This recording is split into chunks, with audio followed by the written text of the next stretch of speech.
All right, so let me introduce our presenter. So she leads the cluster on adequate standard of living under the Economic, Social, Cultural Rights section of the Office of United Nations High Commissioner for Human Rights.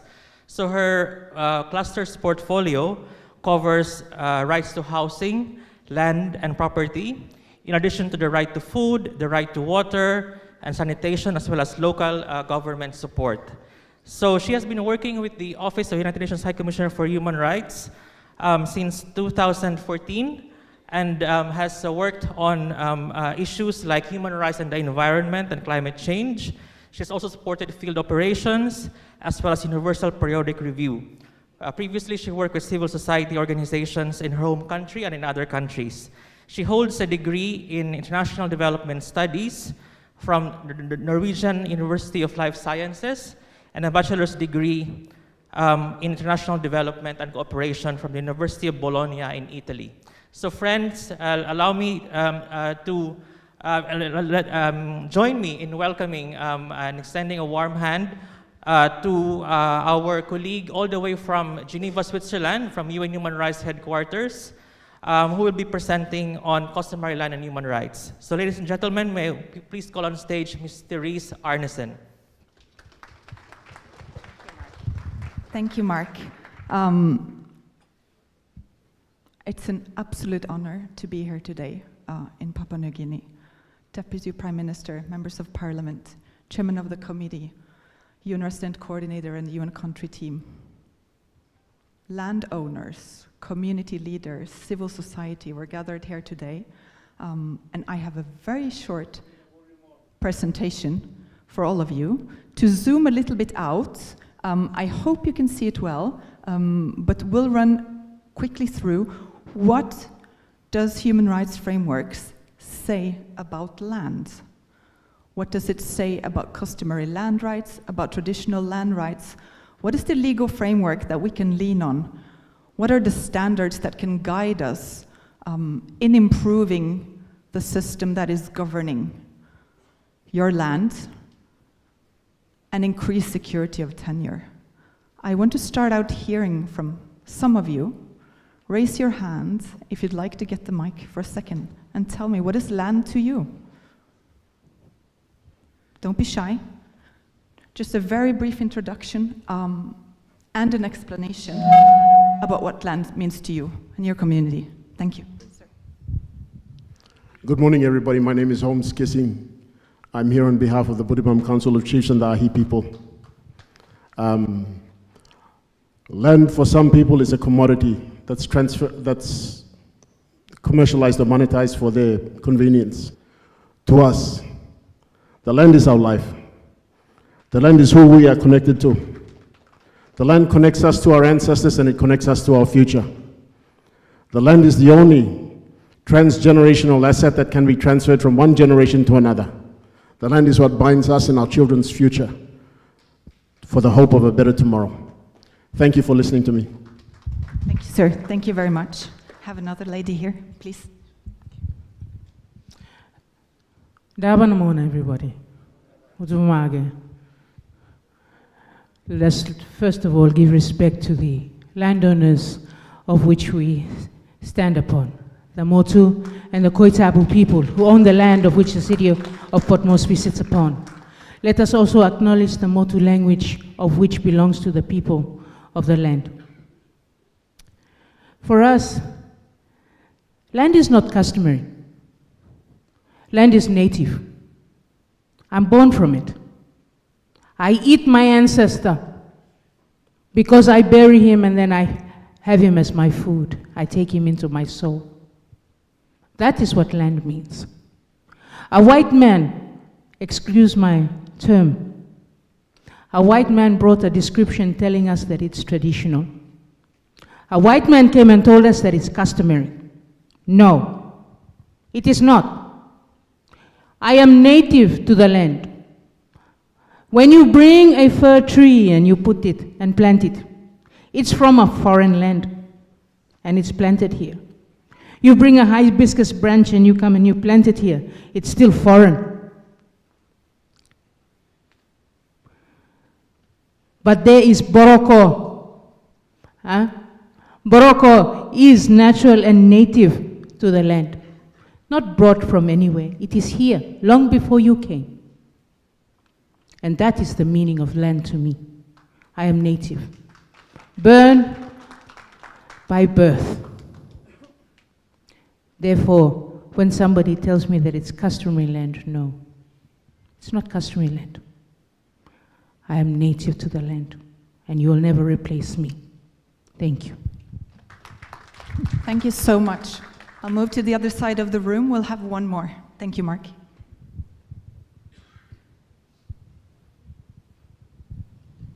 So land is like the wind. You don't put a price to land. Can you give a price tag to the wind that you breathe, the air that you breathe? Can you? No. You cannot put a price tag to the air that you breathe. And land is just like that. It's priceless. I just wanted to also make a correction about the term we use about land owners. It's a foreign term. We are guardians to the land. We are guardians to the land we are born into. Thank you. Thank you so much. We'll start with apologies to those that wasn't heard right now. We'll start with my presentation very quickly because we want to run into a panel debate where we'll discuss this more about what this means to apply the international laws and standards to Papua New Guinea. And then afterwards we'll continue talking in the breaks. Next, please.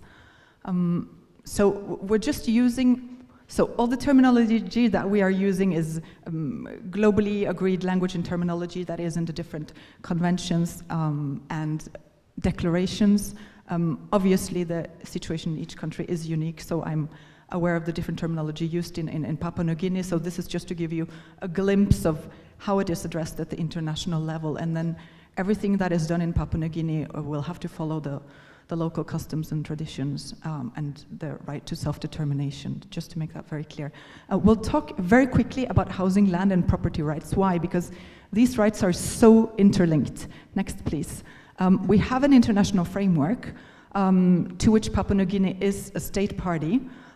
In particular, the age, the housing in housing, land, and property rights is the right to adequate housing that's enshrined in the International Covenant on Economic, Social, Cultural Rights.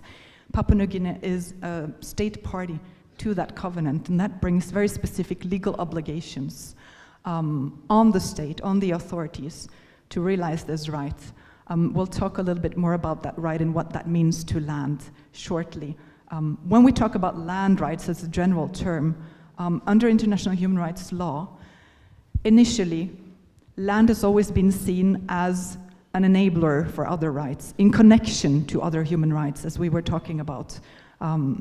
Health, education, livelihoods, all these things that we've been mentioning already throughout this morning, and the challenges that people face on the ground. We have two declarations that's been adopted by the UN, voted by member states, that really goes a long way in pushing this law forward. International human rights law is organic, it's developing based on the things that we do, the demands that you push forward. And so the UN Declaration on the Rights of Indigenous Peoples is exactly that. It's a very important instrument. It's a tool for you to use to claim your rights, and a tool and a guidance for governments to be able to comply with the obligations that they have under international human rights law. We also have another declaration on the rights of peasants and other people working in rural areas. It's very important because it's quite new. It was adopted only a few years ago. And it also applies to everyone who identifies as an indigenous person or community, but that also live as small-scale food producers, which I think is very much the case in Papua New Guinea. And then just because the property term is used so often, and we will talk more about, owning, accessing, or being a custodian of land, but the Universal Declaration of Human Rights, which is really just the first human rights instruments where states together decided upon and elaborated what does it mean, what are human rights about. That's the first place where we heard about property. We can go to the next slide, please. the whole point about using this terminology, why we're talking about housing, land, and property rights, this is all about having somewhere safe to live. Safe meaning that you're not afraid that you will be displaced, that you will be kicked out, that someone is threatening you or harassing you, wanting to encroach upon what you hold. It's intrinsically linked to livelihoods. There's no need for me to tell you any of this, but it's just to understand how human rights law has been conceptuated to gather all of this under one umbrella. We'll just move on to the next slide. Why we're talking about the right to adequate housing? Because it's such a key component of the right to an adequate standard of living enshrined under the convention. So again, direct state obligations to make sure that this right is respected and that it is protected and that it is realized for everyone. It has 7 key elements, but what we really want to talk about is security of tenure, and that you cannot have security of tenure to your housing if you don't have this to your land. So that's where we're making this link. We'll move on to the next slide, because we want to talk more about land today. And I don't need to say what land is because you've already said it. And it might mean something different to everyone. But what human rights law is adding is this aspect that land is just not about a resource or an asset that is economic, right? It really tries to highlight the social aspects, the political aspects, the spiritual aspects of land that are so important and that cannot be substituted, cannot be replaced, and it will not be the same. If you're moved from your land to some other land, that's not what land is. And we'll talk about, how international law sees that when we get into the discourse about remedies, restitution, and compensation, why these things are so different. But anyway, what we've agreed upon under the International Human Rights Law framework is that the access and the use and the control over land, the custodianship we should add here, really is very important for all of human rights.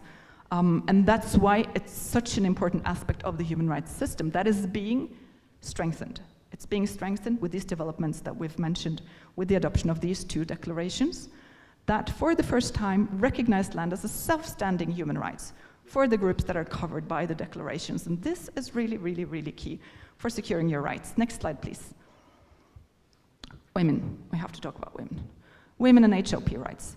Women and access to land, security of tenure, control over land, access to and control over the resources that are linked to the land, because the situation is very grim across the world, generally, independent of the society that you live in, independent of what kind of legal system you live in, independent of where you are born. We, women, have very little rights. And when we do have rights, we only have them on paper, or we only have them formally. So for any kind of land tenure security reform or improvement, this really has to be centered also around the rights of women. And we have a committee, fantastic committee, that's monitoring the implementation of the Convention on Women's Rights, that Papua New Guinea also is a state party to, which has issued very clear legal guidance. So these committees, they're based in Geneva. That's why we're talking about Geneva. You don't need Geneva for anything else, but these committees are quite useful because they have a detailed look at what's happening at the country level.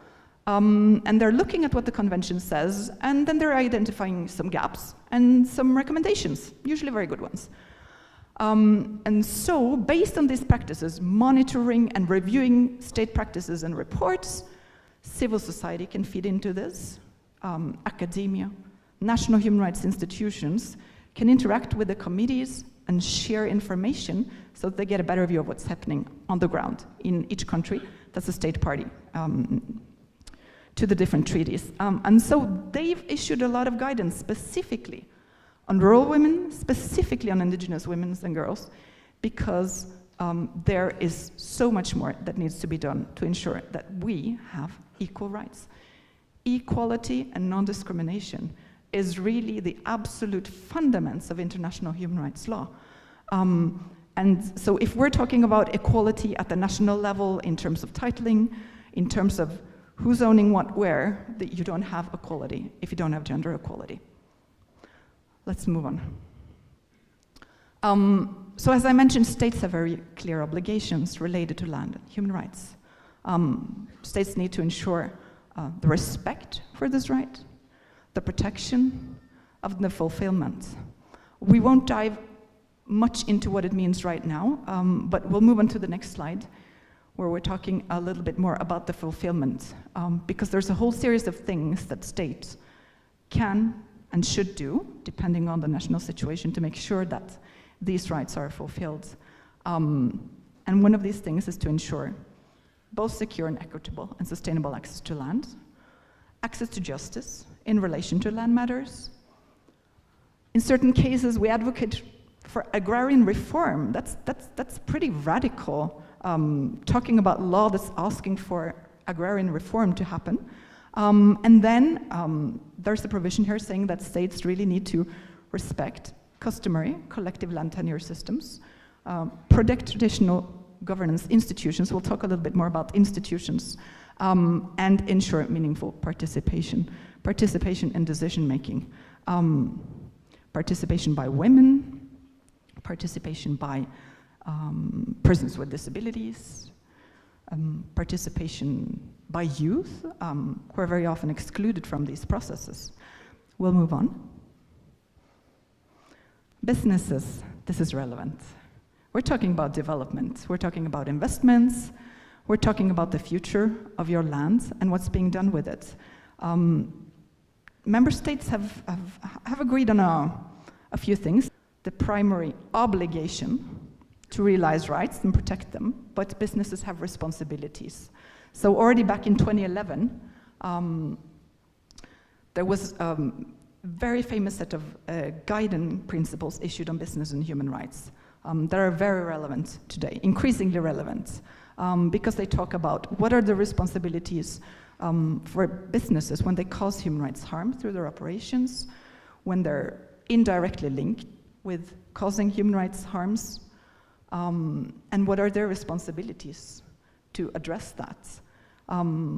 They need policies, they need to do human rights due diligence, they need to do environmental impact assessments, and they really need to have in place processes that can enable redress when things go wrong. Let's move on. Indigenous people's rights. We'll go to the next slide, please. It's just a little bit of a recap about what, under the International Human Rights Framework, how land is seen, how land is defined, and what this framework is adding, which is attempting to recap, resonating with many of the things that you've said today.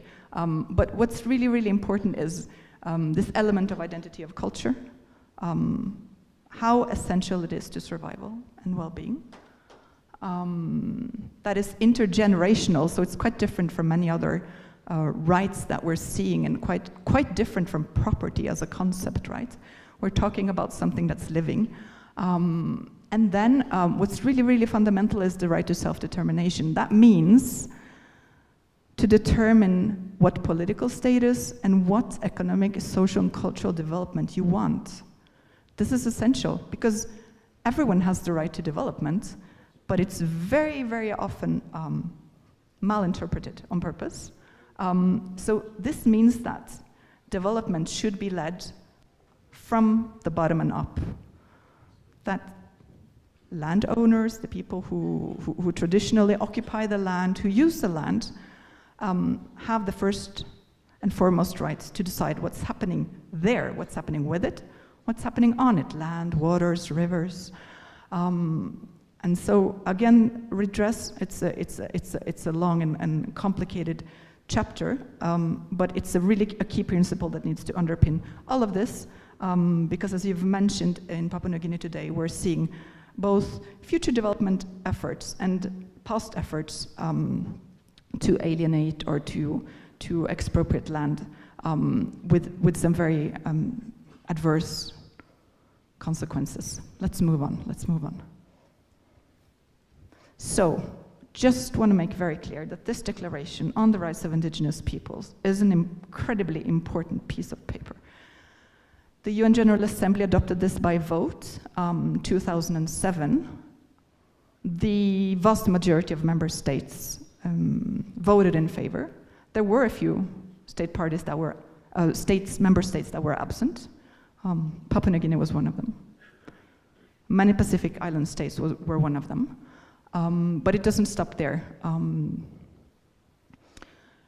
Through the actions that authorities, the state, the government chooses to take, to the parliament chooses to take, revising laws, repealing laws that are harmful, that are discriminatory, that aren't, doesn't promote equality and equity, you will, in a certain way, already domesticate the UN Declaration on the Rights of Indigenous Peoples. The draft bill that we've heard about, that's aiming to secure tenure rights for customary landowners, traditional landowners, native landowners, is actually, can actually be a very good practice if it's done correctly. There's some very good elements in there. As we mentioned, absolutely key to this is self-determination and non-discrimination. Just remember that every day in your everyday life, you have the right not to be discriminated against. We are all equal under the law.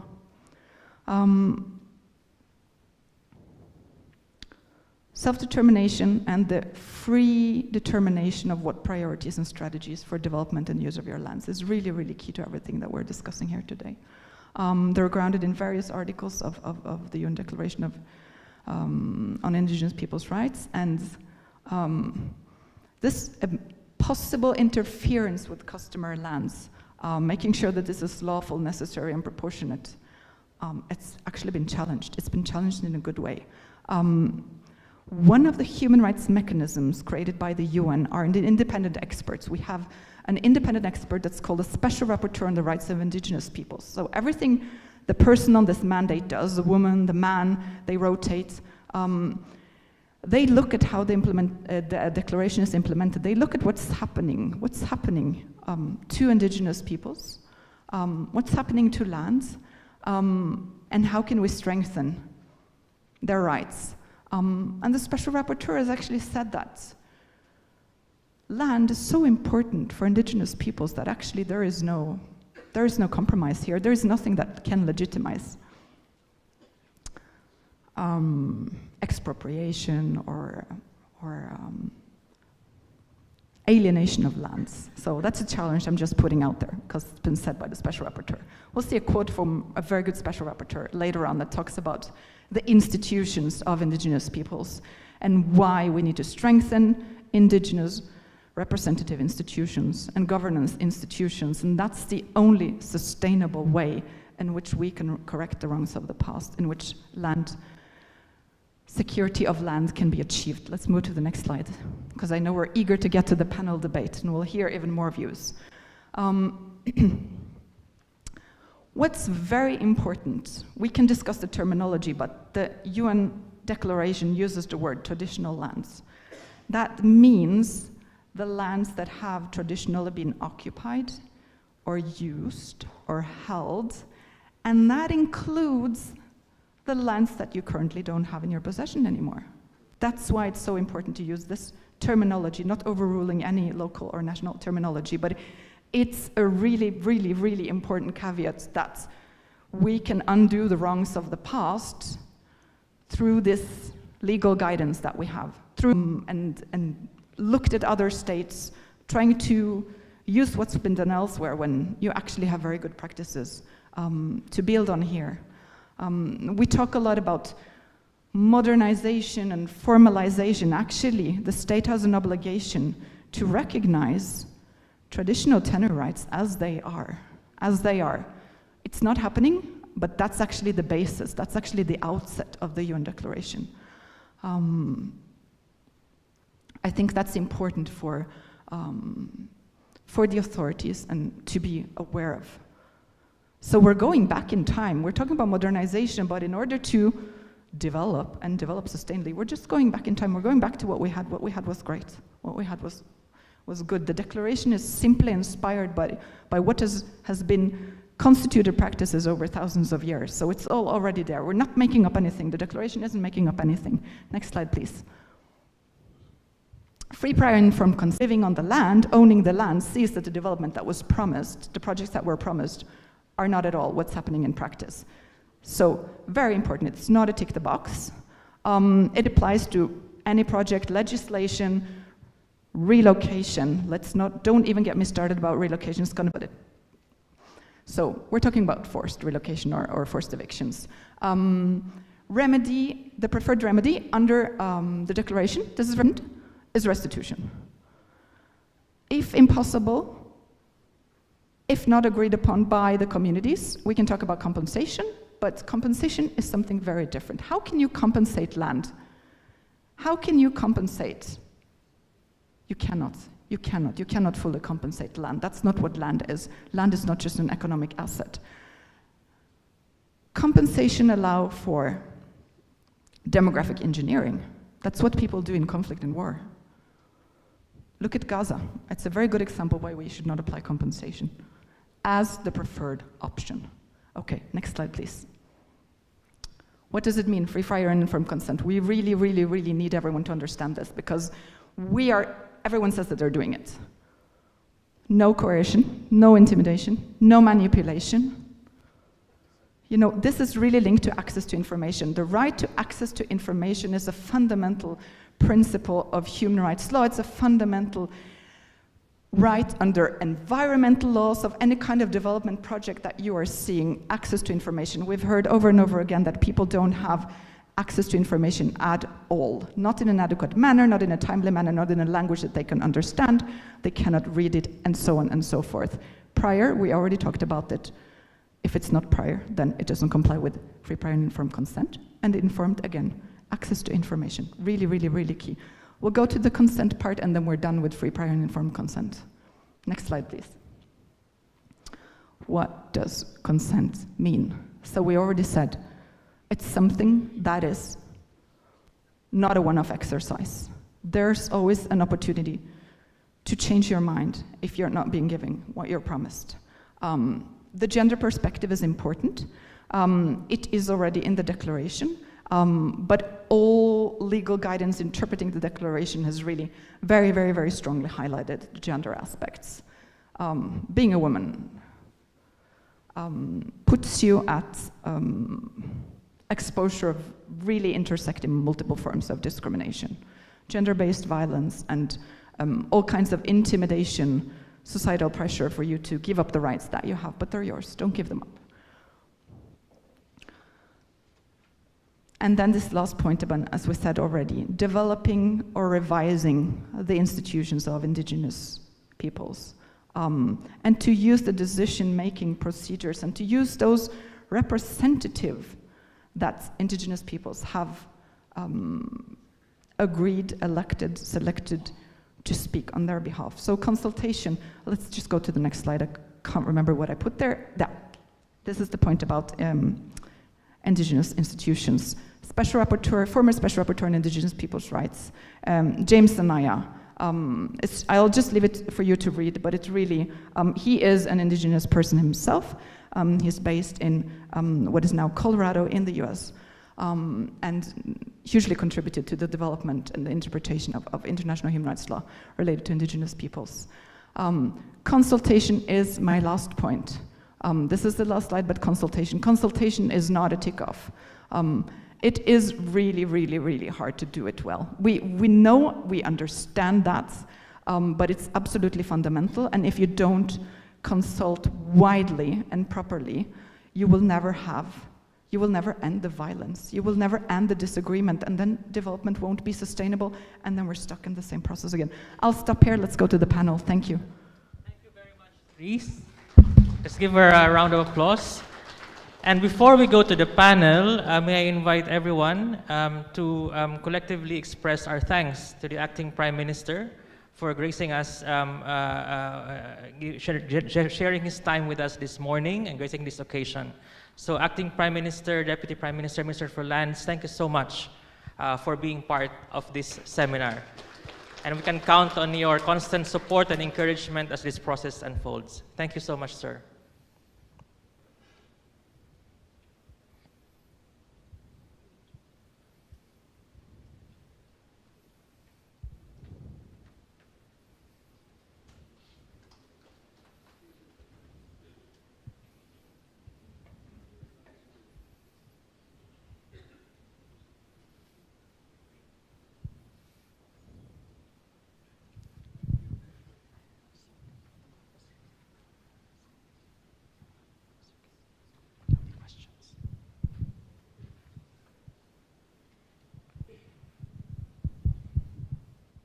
All right. So we bid the acting Prime Minister farewell, but he's always, as he said in his speech, he's with us in this process. So at this point, may I invite the first panel to come on stage.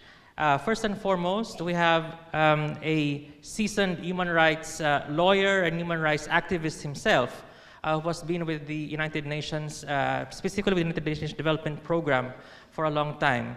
In fact, I think he was one of my first bosses in the system when I was starting out as a young UN staff member. So may I please invite on stage the Resident Representative of the United Nations Development Program in Papua New Guinea, Mr. Nicholas Booth. Also joining the panel is our colleague from Thailand, who recently joined the Food and Agriculture Organization of the United Nations in Papua New Guinea. So he's now the head of office of FAO. And as you know, FAO works on agriculture, on nutrition, on land tenure. So his views and expertise are crucial to the discussion. So may I please call on stage our colleague, Mr. Kachin Wong Satapornchai, to be part of the panel. We also have Ms. Therese Arnison, of course, we heard from her. She's an expert on housing, land, and property rights from OHCHR headquarters in Geneva. Last but definitely not the least, we have Mr. Emmanuel Penny, who comes from the SEPEC region, who's an environmental human rights defender, an advocate for transparency and anti-corruption, who represents also the voices and experiences of many peoples in Papua New Guinea. So Manu is as he's popularly known. May I please invite you on stage. And towards the end of the panel, to share his views and reactions on behalf of the Special Parliamentary Committee, we'll also be requesting the Honorable Keith Iduhu to join the panel. So before I turn over the responsibility of chairing the session to Nick, as a Christian nation, we have been requested to begin this discussion with a prayer first. So may I please invite our esteemed colleague, Luciel Paru, to lead us in a short prayer.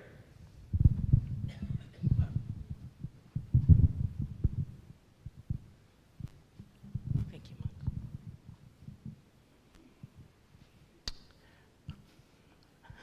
Dabanamona. As a Christian nation, yes, we must always put our Lord and Savior first. Let us all close our eyes as we unite as one in prayer. Creator God, giver of life, land, wisdom, and justice, we come before you with gratitude and humility. We acknowledge the land on which we stand, the land of the Motu Koita and Koitabu peoples. We honor the ancestors, the elders, and the generations yet unborn. We affirm that we are not merely customary landowners, but peoples native to the land, born of it, sustained by it, and entrusted with its care. We thank you for the leaders you have placed amongst us, in government, in institutions, and with our communities.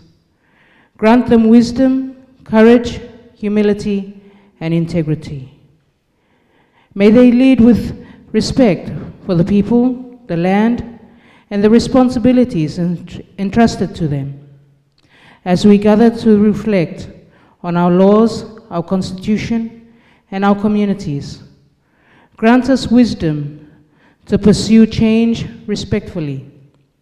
May we reform, strengthen justice without erasing identity.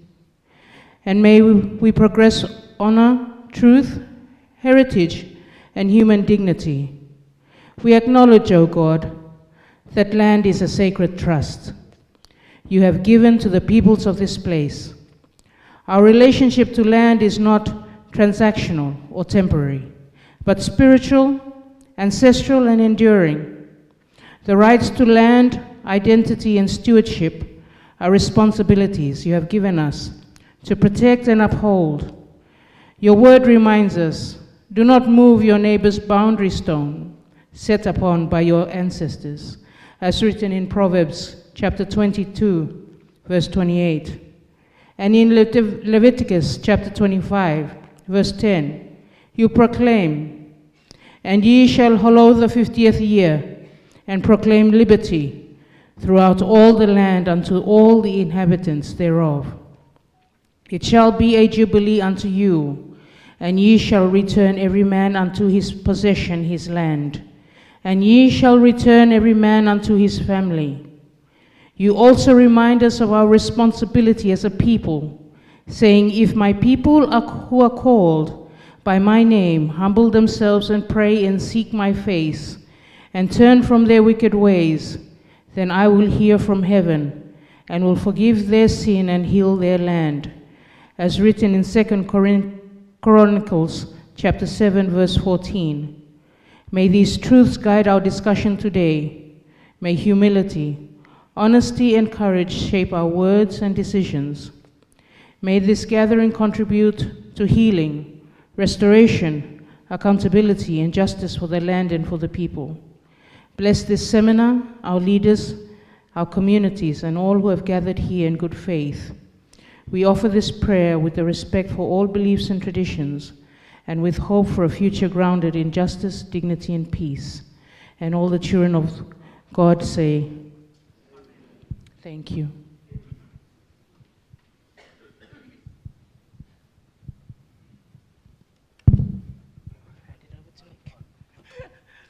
Thanks so much. Thanks so much. First of all, Mark, a timing question, because I know we got a little bit behind time. So until when do we have for this panel? 1:15. Okay, we have lots of time. That's fantastic. All right. So because we ran a little bit behind time, so we condensed things a bit, we went straight from Therese's presentation into the panel, because we knew we'd have Therese here and able to speak. So let me start by asking, are there any questions from the audience that they'd like to ask to Therese after her presentation?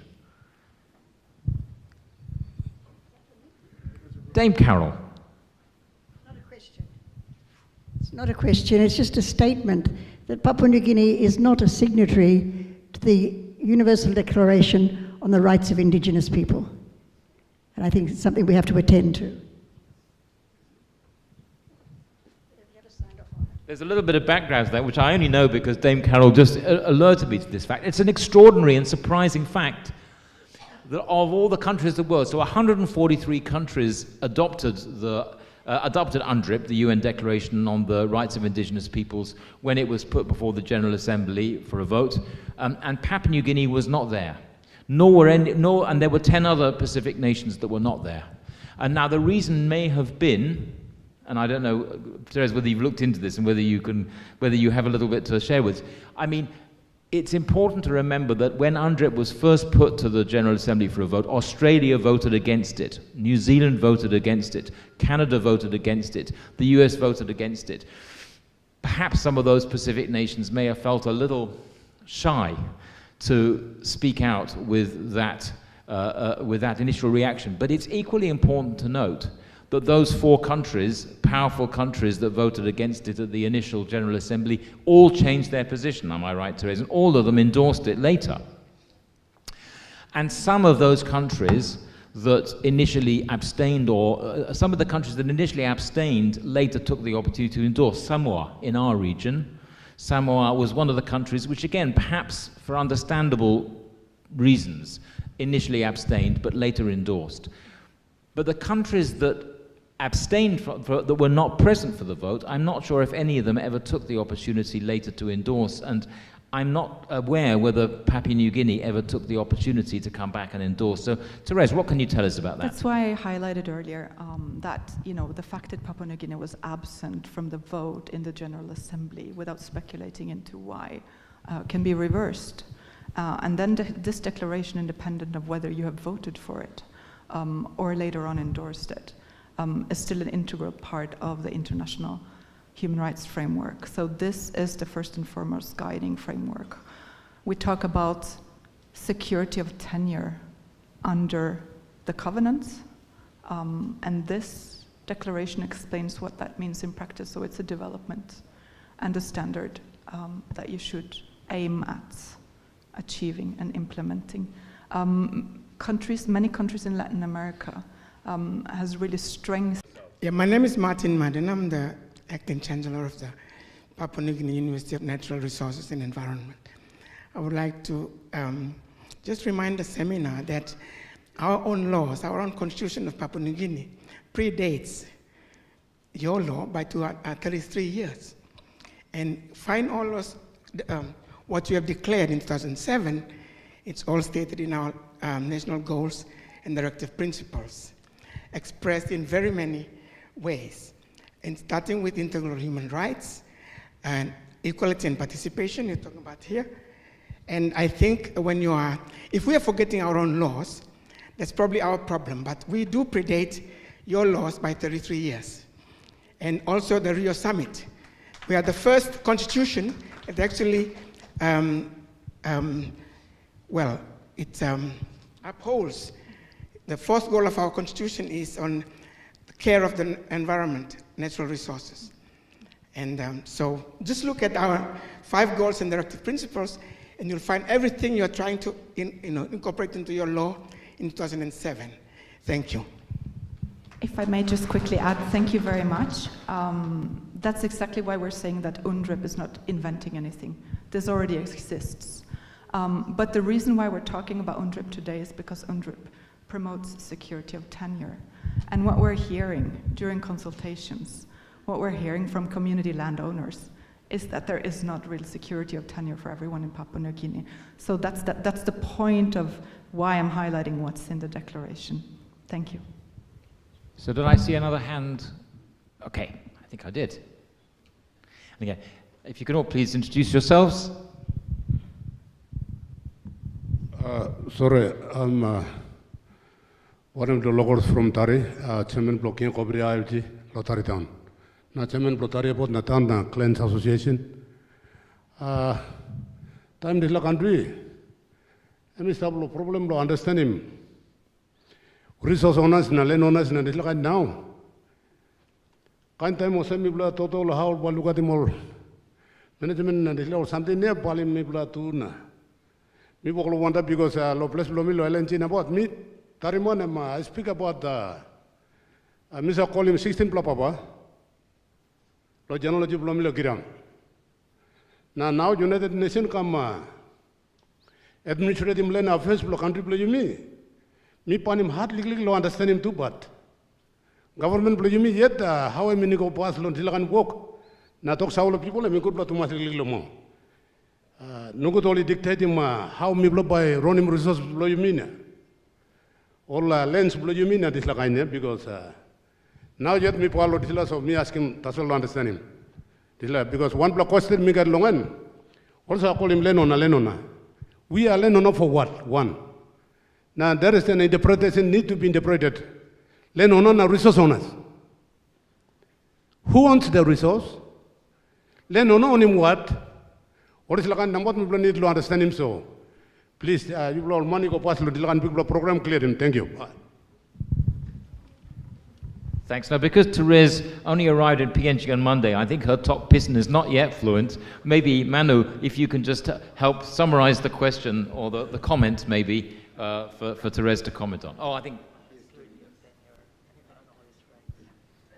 Okay, I didn't know that Mark was going to be our top Piston interpreter.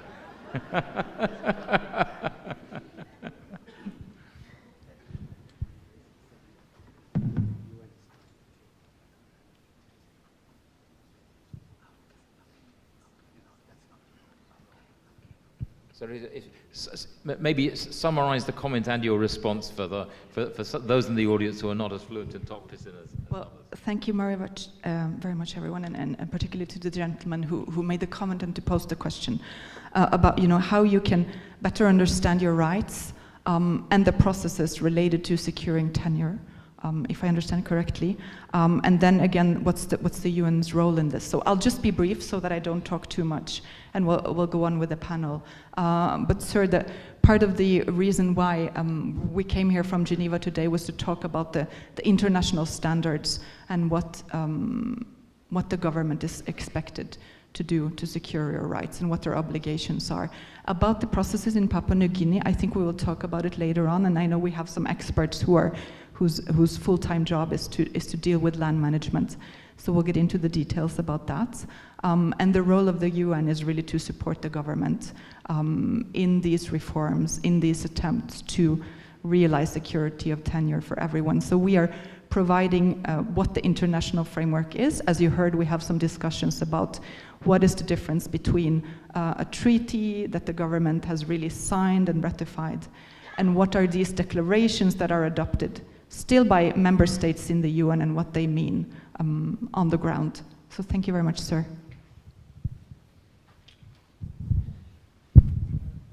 Okay.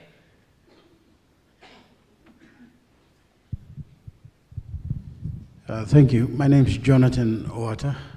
I'm a local clan elder. I come from the Huadi Yaruga clan. I think, firstly, I'd like to say thank you to the committee that's been working hard on this initiative to bring the UN to this forum. Really appreciate it. Thank you. We've been in the dark for a long time, since 1800. The National Constitution was bettered in 1975. We all clapped our hands. We were youngsters back then. And we were happy to hear the first, preambles that were going to protect us. 50 years on, we've lost 85% of our land to the state. We've questioned the state's existence. Who owns the land? We or the state? State comes up with another law called state acquisitions, compulsory acquisition on gas fields, resource areas, areas of interest to the state that have massive economic benefits to the state. We've queried along the way since 1800 whether the traditional landowners, customary landowners, as you term it in your language and vocabulary, where do we stand in our growth of economic benefit as compared to 1800s, when we were given salt, axes, little knives, and some matchsticks and all that. How did that equate to our economic benefit from that period till now? The reality is you've stated our human rights benefits. We don't have housing. We're landowners. We own the place. We don't have adequate housing. We don't have appropriate education. We've lost our political standing here in our own land. I call it the Papuan lands, central land, entity, whatever you want to term it. Fundamentally because we don't have political representation that's supposed to be genuinely ours or better to us.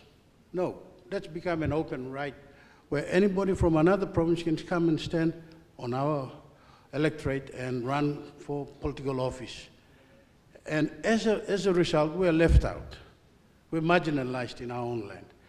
This argument that some of us are selling our land, this argument that some of us are not fighting hard for that, and it's happening nationwide now. But we've felt the effects. Lay has felt the effects. The Tari people are feeling the effects. I'm actually one of the architects of Tari separation and political independence, because I went and separated Hela from Southern Highlands. I also separated Juaka. So I am quite aware of the local geopolitics that has occurred over time. And what I'm also trying to bring to this forum here is that there has been a lack of compliance on our policy statements and our constitution.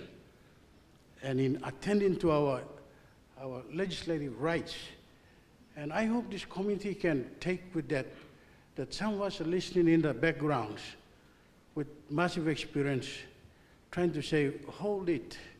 There's some holes that need to be filled. Please include us. But the question I was trying to raise is that I'm pretty sure a lot of my colleagues here, who are landowners as well, are going to say, what next after this? Where do we fit in? How can we listen to everything in this 2-day seminar? We need a little bit more time. We want to be taken through the steps in arriving at your proposed bill for us, Indigenous landowners. And I think it's critical you listen to us as well. And not only the committee, but us as well. And in truth, I believe Motu Koita Assembly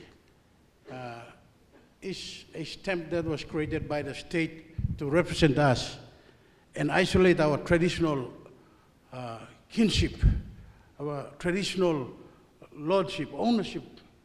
So my chief is basically going to listen to the state's mechanism that was created called the political structure, that Motu Koita Assembly is the place where my chief must go and listen and try to make application to. Where does my tribal council come into place? I want to stand for tribal sovereignty. I want to own land. I want to be in control of my land. I want to dictate the future. I want to be the one that certifies the land certificate saying, Tom Jones, thank you. We've assessed you and you can live on the land. Here's the land certificate. The state has taken over my right of that certification. The state has now created Lands Department, which certifies the land. And guess what? Since 1960s till now, there is so many central claims that my parents, my grandparents have fought against the Crown and the state till now. My grandparents are mentioned in all these central claims, arguing over 85% of the land in this city. And I bet it's the same everywhere. So where do we stand with our legislative rights of ownership on our own land?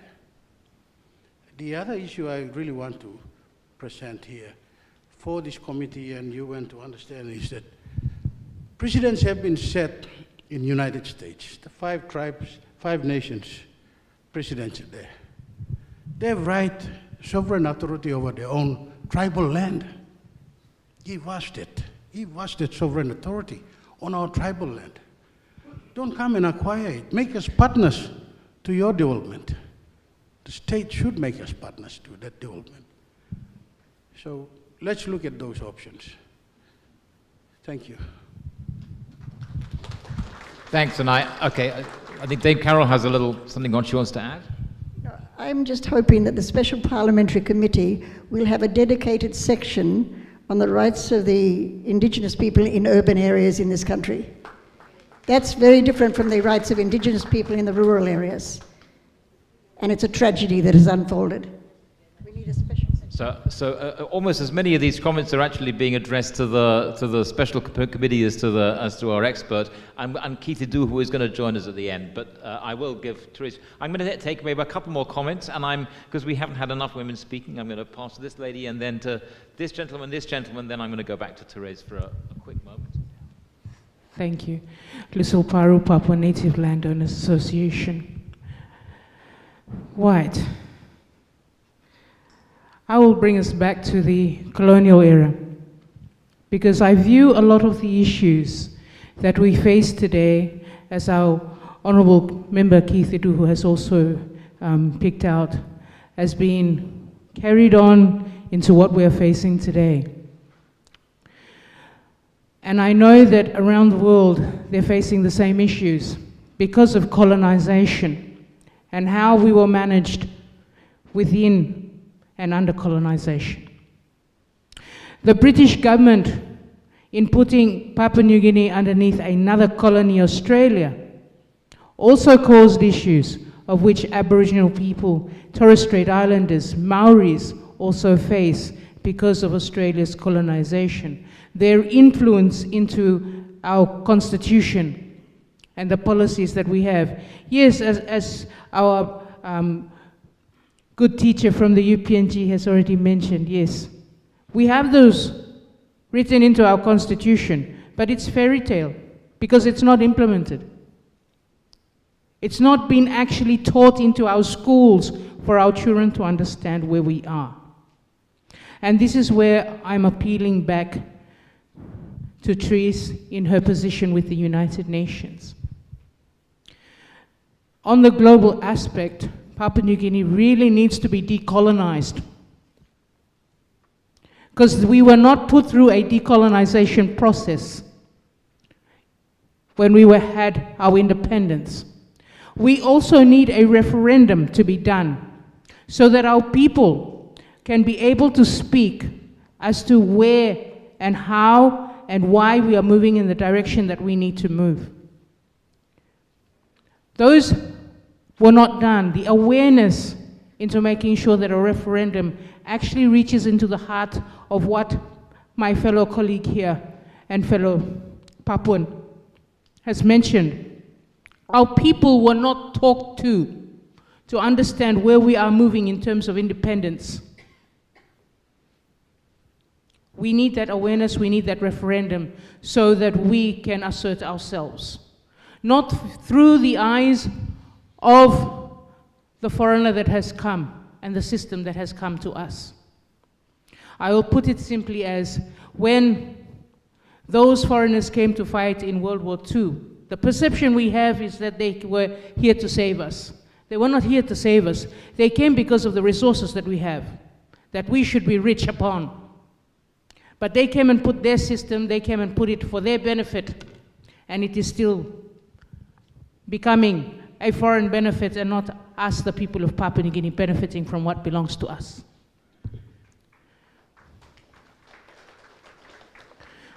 So if we as indigenous peoples look at it carefully, this is our opportunity to ask the United Nations to step in into terms of making sure that our awarenesses programs that are done are to teach us, but also to ask us to view it through our eyes.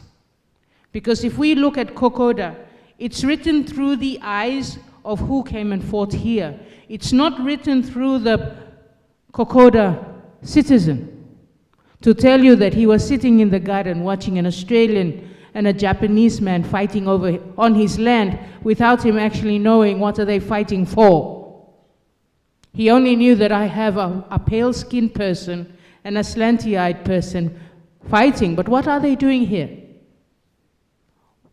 In our perspective, if I'm going to fight over my tribe, over land, then I know that we will go over there and we will fight. And I know what we are fighting for. But we have had foreigners come and fight on our land without knowing. And we have had that interfere with who we are today. That's why 50 years later we are struggling to know ourselves. So my throwback to the UN is, can you help us to participate in decolonizing and have a referendum done to understand where we can move? Thank you. Thanks. Now, I'm going to take two comments before going back to Therese, and then we will have another round after that. Good morning again, everybody. My name is Holmes Kissing. I am the chairman of Wapiguhu clan of Lay City. The Nongui Gaya Lay City land case recognizes my clan as being 61% landowners of Lay City. I was born before this country became a nation. My grandfathers were here before this country became a nation. And I haven't seen any single commitment from this nation for the future of my people. I believe that as a person, this United Nations Declaration for the Respect for Indigenous Peoples is something that we as Papua New Guinea as a country, we have to sign. We have no choice.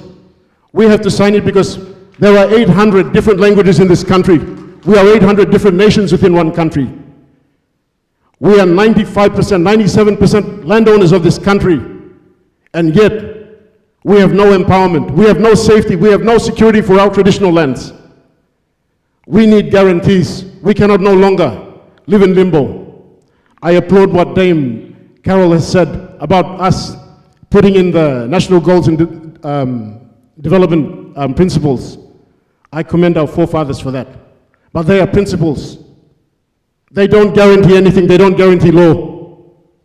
We need stronger laws than this. We need more guarantees than this. And in order for us to do this, we have to work with the United Nations, UNDRIP. We have to be a signatory to that accord. If America and Australians, New Zealand, have signed those accords in order to protect their indigenous people, what are we waiting for?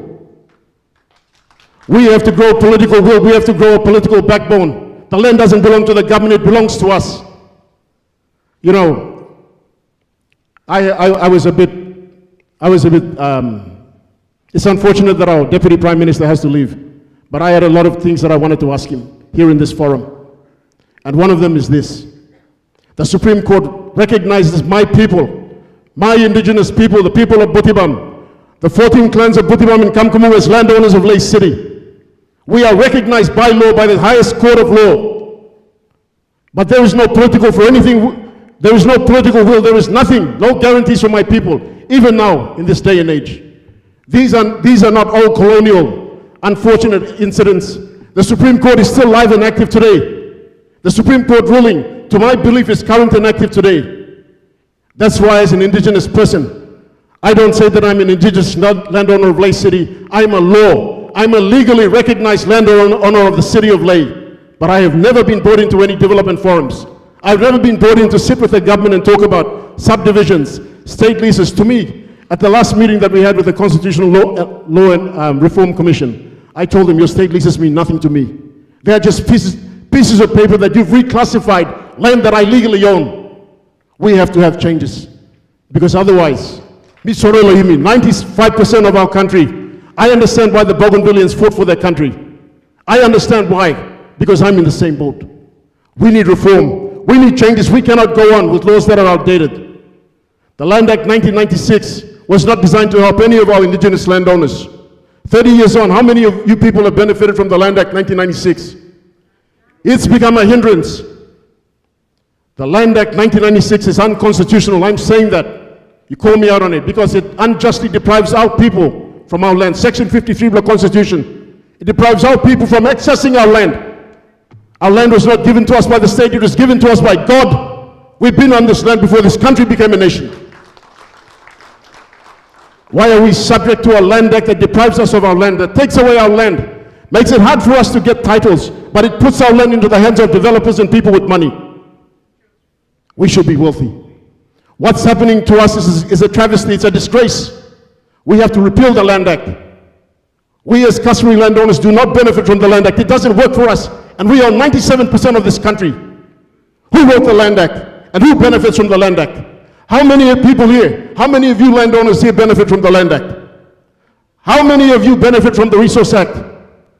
Do you have any ownership rights within your own land, within the resource sites? Are you sitting at the table with the developers? Are you sitting there making decisions with the people that have come in with bags of money to make decisions on your land that are going to say whether your children are still on your land after they've developed the property or not? How many of you people are empowered by the Land Act? How many of you benefit from the Land Act? This Land Act is not constitutional. It goes against the national goals and development principles of this country. I'm going to read this. Under Section 11 of the Constitution, all laws must be consistent with the Constitution, including the national goals and directive principles. How does the Land Act comply with the national goals and development principles? How many of you, Papua New Guineans sitting here, benefit from the Land Act 1996?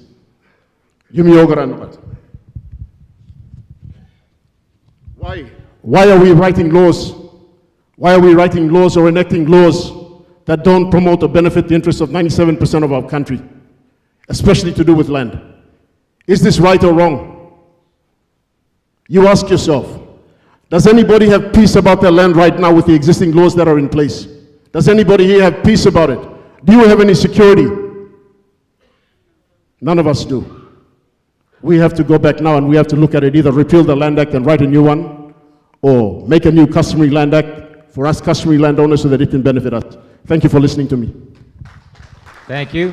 One more quick comment. That'll be the end for this round. We'll come back later. Quick comment, please, because we have lots of people who want to speak. Kutla Moninati Beloa Dabanam. When we are talking about land acts, yes, there must be reform. Number one. But it's a good. The government and our forefathers built the city because they saw something in front. Today, Papua New Guinea is what it is today. Correct? Because our forefathers, they saw vision, but they didn't see to correct because they were not educated at that time. Today, Papua New Guinea is educated. In the city, we have land that has been brought off already, yeah. But in our customary lands, there are two different things. Customary land is owned by landowners. And city today, the reforms have to bring the owners their legal benefits properly. And that has to be reviewed, re-referenced, and seen properly, that it has to be given properly with proper planning. Customary land, when we are talking about customary land, we must make structures, we must make our management committee in a proper way that it benefits our people, and we must not look at more than giving the pockets of our people, but how do we manage individual person in a house with a family, how will he benefit? And that is about creating proper strategy, proper structure. So I see that the system is good, the process needs to be adjusted. System needs to be reviewed, and all those things have to be put properly. But me looking Mosem, our landowners, we are more than greedy. That's our problem. We do not consider our people and the others. And we think that we own land and we can do decisions on the land. But if we put the process properly and the structures properly, everybody has to benefit. And we see a child in a village, in a land that people own. Some parents all but hardly pay school fee. Now, a lot of activities and development depend on the land, implementations and whatever you can call it. But the problem is that particular child, parents blame hardly afford him. Liu landowner, you kiss him, development come inside. How will you help that person? That's what we are missing out on. That's what I mean by proper structure and proper management committee. That you have to create proper planning for your community and your people. And I think those are policies that we have to look properly on. The process is good. The system is good. But the problem is we have to write on it, because we can change things, because we are landowners. We can direct the government how much percentage we want to give. And those are things that we have to know and see that every landowner must have a legal person to guide them, make sure that they do right decisions on their land. And our government, our lawyers and our councillors, we should get them to be involved in those things. We should have our own project managers to decide on the land. You see, our people are lacking for benefits and all that. Mitotoklo customary land. A city am different.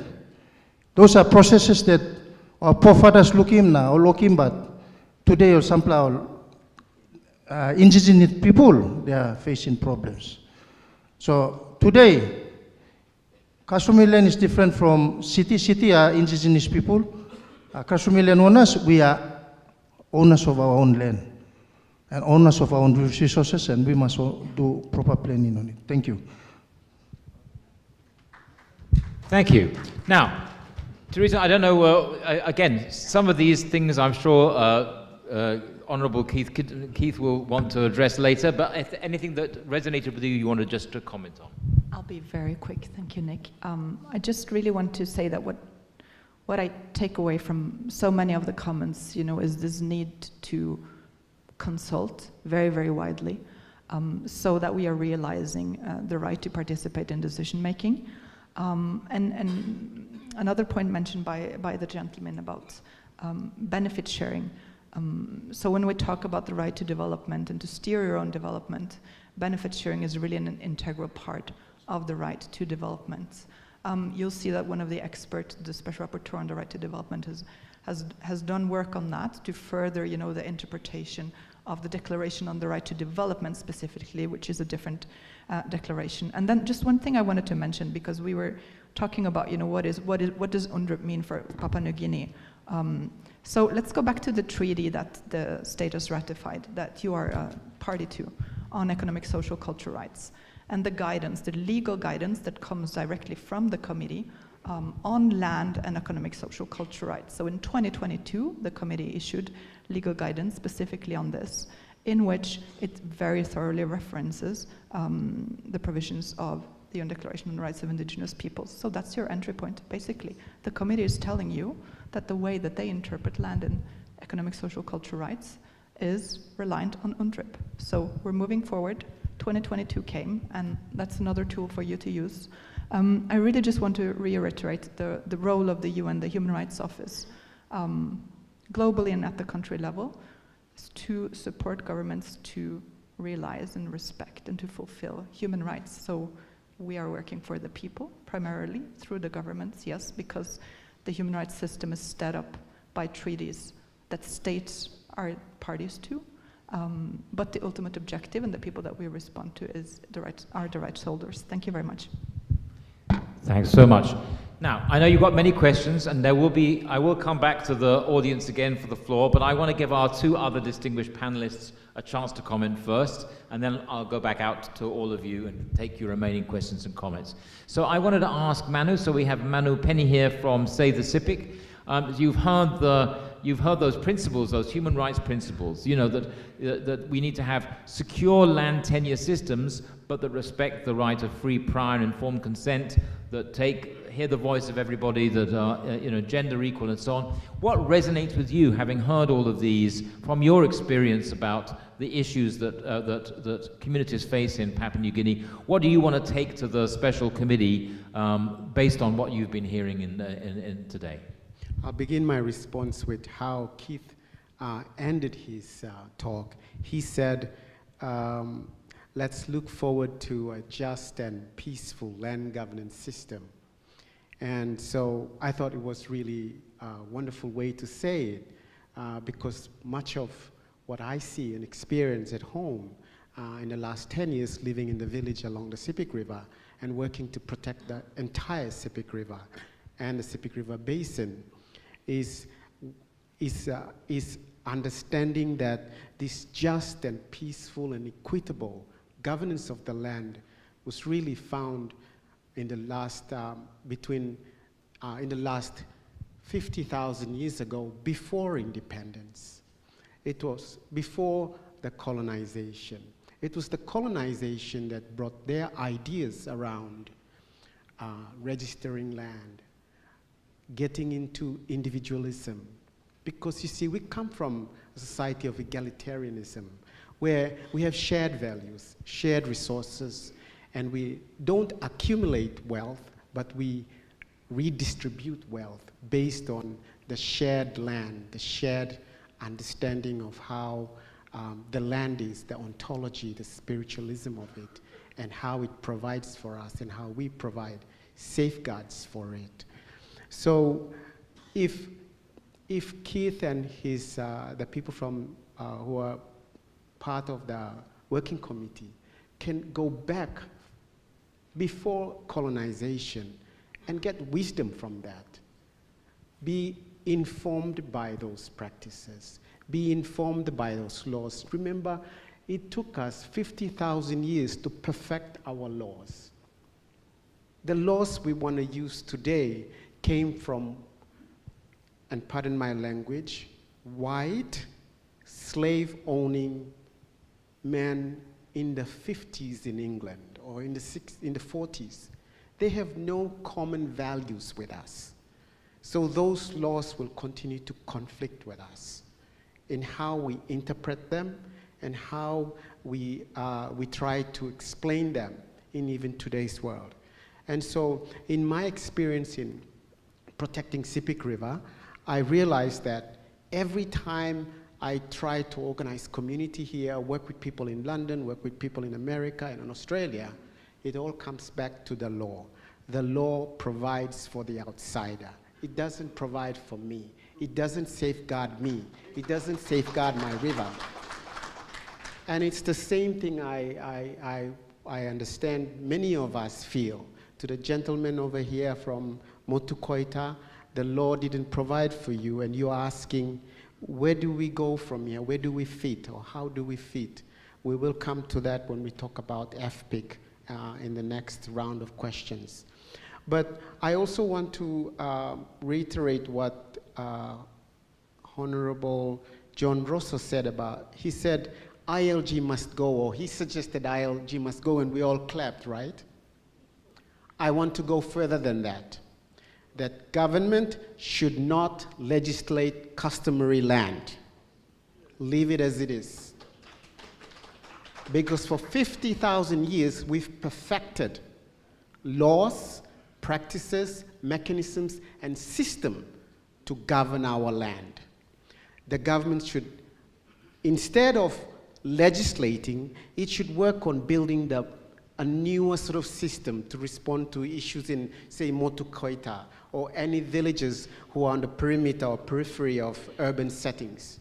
So those will be given different kind of opportunities to have different sets of consultation, because their issues will be slightly different from, say, people from my village along the Sepik River. We're remote, rural, and we don't experience the issues that villages in the urban perimeter or periphery of the urban settings do.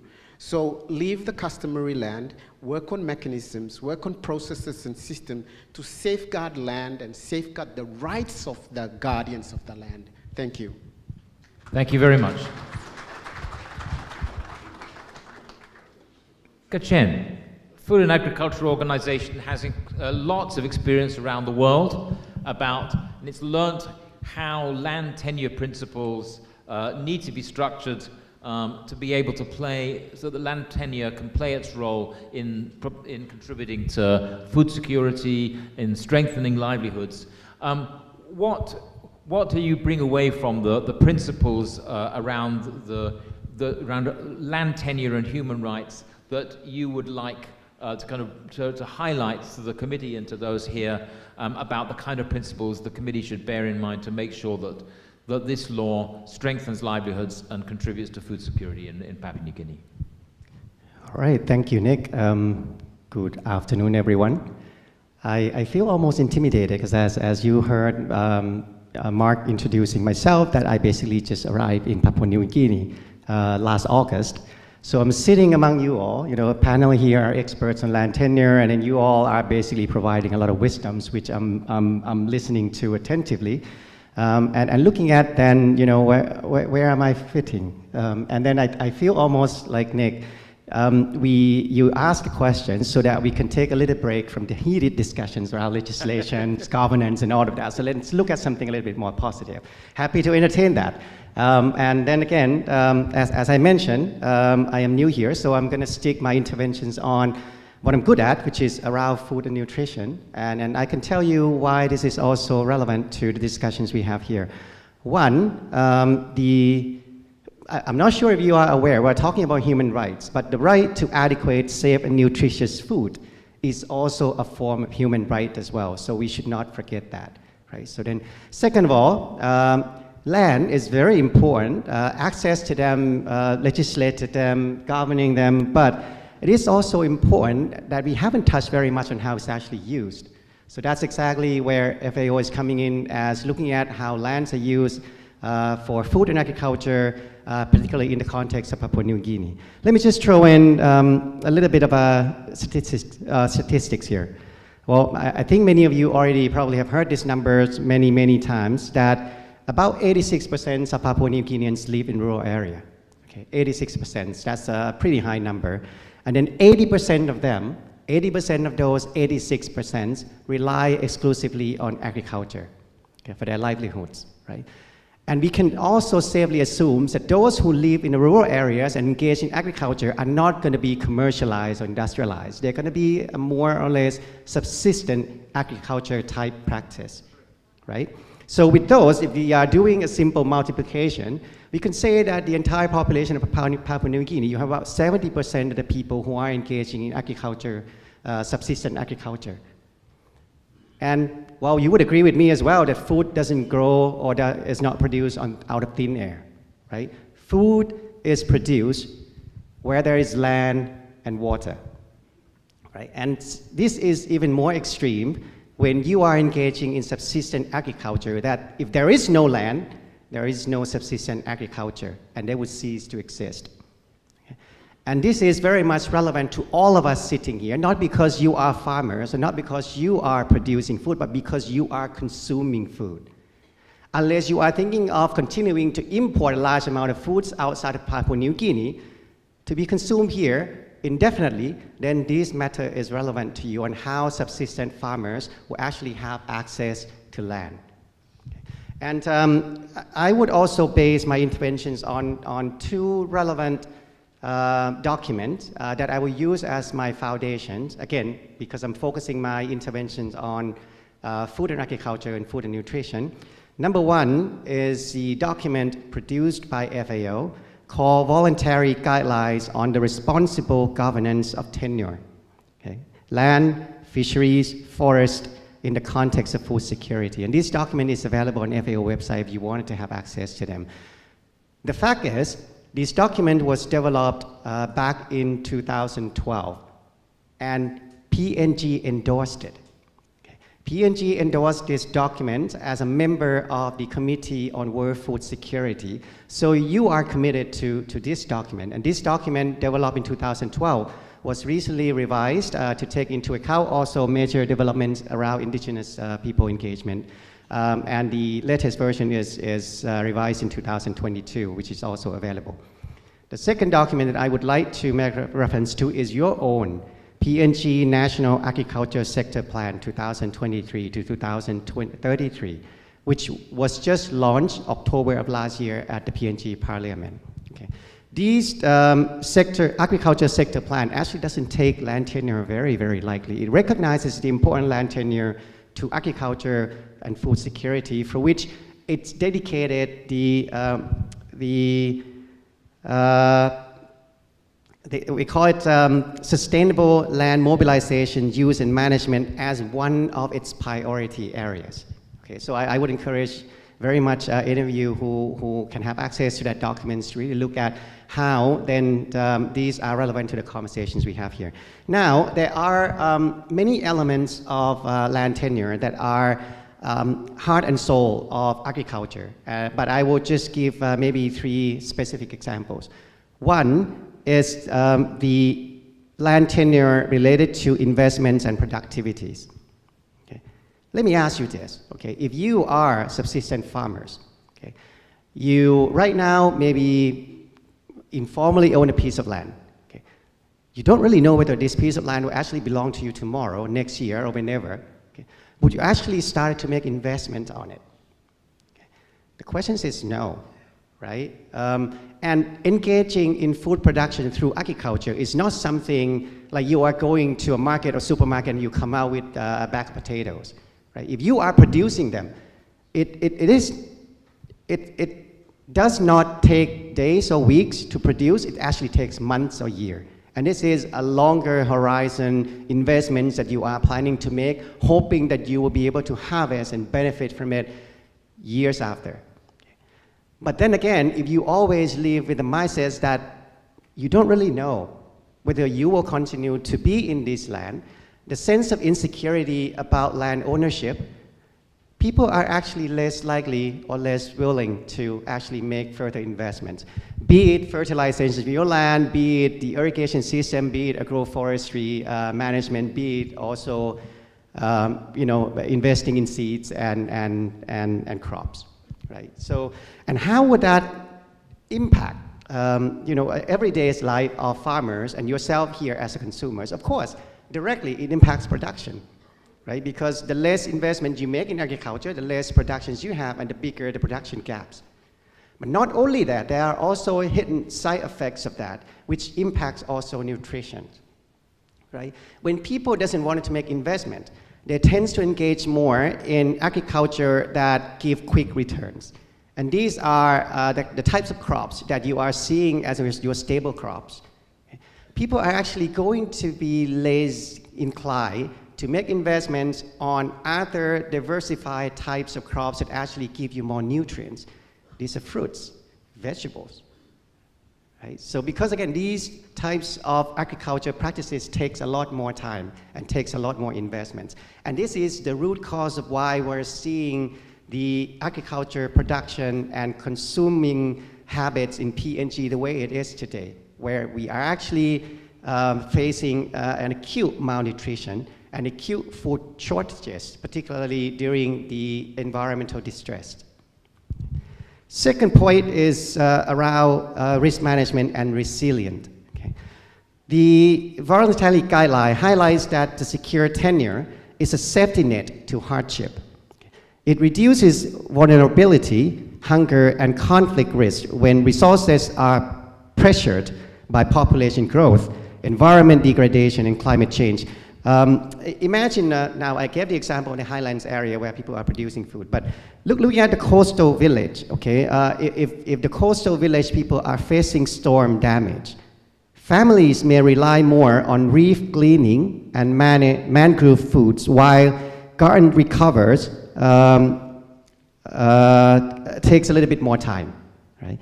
If customary marine and shoreline tenure rules are respected locally and recognized by external actors, households can actually avoid tragedy of the commons, meaning that there could be certain areas that are being over-harvested during those damages. And then on a longer term, you would not actually have adequate access or availability of alternative protein sources next time around when you face certain climate shocks again. Last example I wanted to give is around the importance of land tenure on equity and diet quality. Okay, maybe focusing a little bit more on equity. People already said, Tres already mentioned about the importance of this to women and youth, but make it a little bit more tangible. Okay. In your experience, and you of course have a lot more experience than me, you are living in it. In your experiences, I was already talking about diversity of food production or diversified agriculture. If you wanted to grow or plant gardens, vegetable gardens in your household, who is taking care of those gardens? It's women, right? When men are actually outside looking for other possibilities of incomes, women are actually the ones staying at home, taking care of those gardens. Why? Because taking care of the gardens requires a little bit more persistent labors to do it, right? You have to be there all the time. You have to take care of them. But then again, when you are living with a sense of insecurity about the land you own, would you actually be willing to make those investments of your money, your labor, on actually started to grow gardens? You won't, right? So ensuring that when we are discussing the land tenures and discussing about the responsible governance, we have to take into account also different groups of people who are actually engaged in different types of, well, in my context, agriculture, but actually in a larger context who actually benefit from land tenure in a different ways. And with that, I'll just stop there. But last point I wanted to make is that while I probably bring the experiences more from outside of Papua New Guinea, and I'm actually here learning from you all and how this might work, I actually also receive a number of examples of my colleagues of what happens. When we look at other countries outside of PNG that are more resonating to the PNG context, I was actually looking at the example of Solomon Island. Okay, so Solomon Island actually was working on its land tenure governance as well. Okay, it's endorsed the Customary Land Legislation Acts in 2014, and it also made amendments to the Land and Title Acts. Okay, and the results of that, after we studied the impacts of those actions for years, we actually has evidence to prove exactly the 3 points that I mentioned to you, that people are 30 to 40% more willing to actually make investments post recognition. And people are actually more food secure and safe when it comes to also dealing with shocks and ensuring resilience. So all of these are actually proven facts outside of Papua New Guinea. I'm not saying it will work here, but as Manu said, I'm also not suggesting, which I am not qualified to engage in that conversations anyway, that we should legalize it, but there has to be mechanisms that works in the context of Papua New Guinea that allow people to feel more secure about the land they own, to feel more safe about where they live, and to feel more hopeful about the activities they would engage in improving their own livelihoods, be it agriculture or many other types of activities they would like to do. And I'll stop there. Thank you, Nick. Thanks very much. Good chat. So you now heard from all of our three panelists, and in just a couple more moments, I'm going to go back to the floor, and recognizing that important point about women's roles, I'm going to make sure that in every group of 3 comments, we hear from at least 1 or preferably 2 women. But before we do, I'm going to go back to Manu one more time. Manu, you mentioned, and we've talked a lot today about free, prior and informed consent as an important human rights principle around land tenure. What do you think we need to bear in mind as we draft this new bill around land tenure here? What should we bear in mind from your experience about the way that free, prior and informed consent needs to happen or be improved as a principle here in Papua New Guinea? And also, please take the opportunity to comment on anything you've heard from Kachen around food and nutrition that you'd like to bring to the Papua New Guinean context. Yes, thank you. So in my experience, the Environmental Act in Papua New Guinea and the RED Plus mechanisms and process in the Act itself does not specifically give a set of standards and guidelines for free, prior and informed consent. So it only makes mention of the UN principles, principles on FPIC. And so these UN principles on FPIC, like our laws, are also based on our colonizers' view of things, not the way we live our life and experience it. That's in my experience. And we also must remember all the time that the wordings of the law and the processes are the principles and the values that grounds those laws and those processes that they write up for them are from a capitalistic point of view. It's not from our egalitarian, our shared ways of life. It's not on that. And that's why you heard the Deputy Prime Minister said the land has to be bankable, that it has to have some profit and value on it, that we need to register it to give value. If it's not registered, it has no value. Those kind of languages are languages we adopted from outsiders, from their perspective. And when we don't understand these in the process, when we do not understand, appreciate those in the laws and the processes that we use, that's when conflict arises. And so in terms of our experience with FPIC, we went as far as the United Nations. Teresa was talking about the UN special rapporteurs, the experts on various areas of life and various areas of the rights for us. Project CPIC received 11 letters from 11 special rapporteurs, the highest of any other NGOs or entity in Papua New Guinea that has received. They wrote the letters to the government of Australia, the government of China, the government of Papua New Guinea, and PNG, this company that is proposing to build a copper and a gold mine in the headwaters of CPIC. And so we argued that they did not complete the FPIC process. They said they followed the international guidelines and laws. And for us, they just tick the boxes. They brought several people to Wewak, several people to Port Moresby, several people to Maprik or one area, just 10 or 20 leaders, and they ticked off, and that's consultation for them. But we said no. You cannot use the international FPIC process in Papua New Guinea. We are arguing that you need to use at least more than 800 based on our 800 different languages. Because each cultures, each clans and tribes have their own way of negotiating, communicating, consulting, and coming to an agreement. But the international laws and the processes protect them. And so we were told one cannot come from a small group of people, a small community of people, and say we need to change the processes to suit them. We need to follow the international laws, the international standards. This was what we were told by the government of Australia through the lawyers. We used the NCP, OECD, Organization for Economic Cooperation and Development. We used their complaint mechanisms. And let me also say, in my experience, that mechanism is meant for them, for corporations and for oligarchs, not for indigenous people.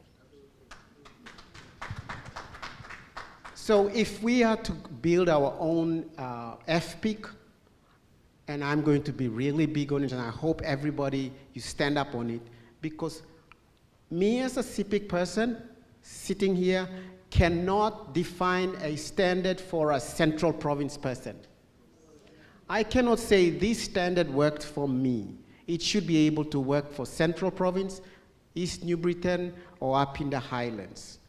There needs to be widespread discussion, consultation, and I think just like the laws, where we think about laws, there should be mechanisms and processes for maybe communities within the periphery of urban centers. Just like that, FPIC process should also be appropriate and relevant to the different clans, language-speaking groups, cultural groups, based on what worked for them for the last 50,000 years. Thank you very much, madam. So you've now heard from all three of our speakers, and you've heard some very interesting and thought-provoking comments. So I'm sure that you've got your own questions that you'd like to ask to any or all of our three panelists. And I'm going to look at this half of the audience because you didn't get much of a look in for the last set. So I'm going to wait for people. Right, sir. And I'm really looking for some women to ask some questions too. So I can take up to 3 interventions, of which one from one of the women members of the audience. So please get your questions at the ready. Thank you, Master of Ceremony. Adroy Namuna, very good afternoon. I've been through 3 official languages in Papua New Guinea. My name is Paril Hayago. I am a Huli man of Hela province. I speak the Huli language, and I'm very, very happy to see all of you because you have a reason to come here today.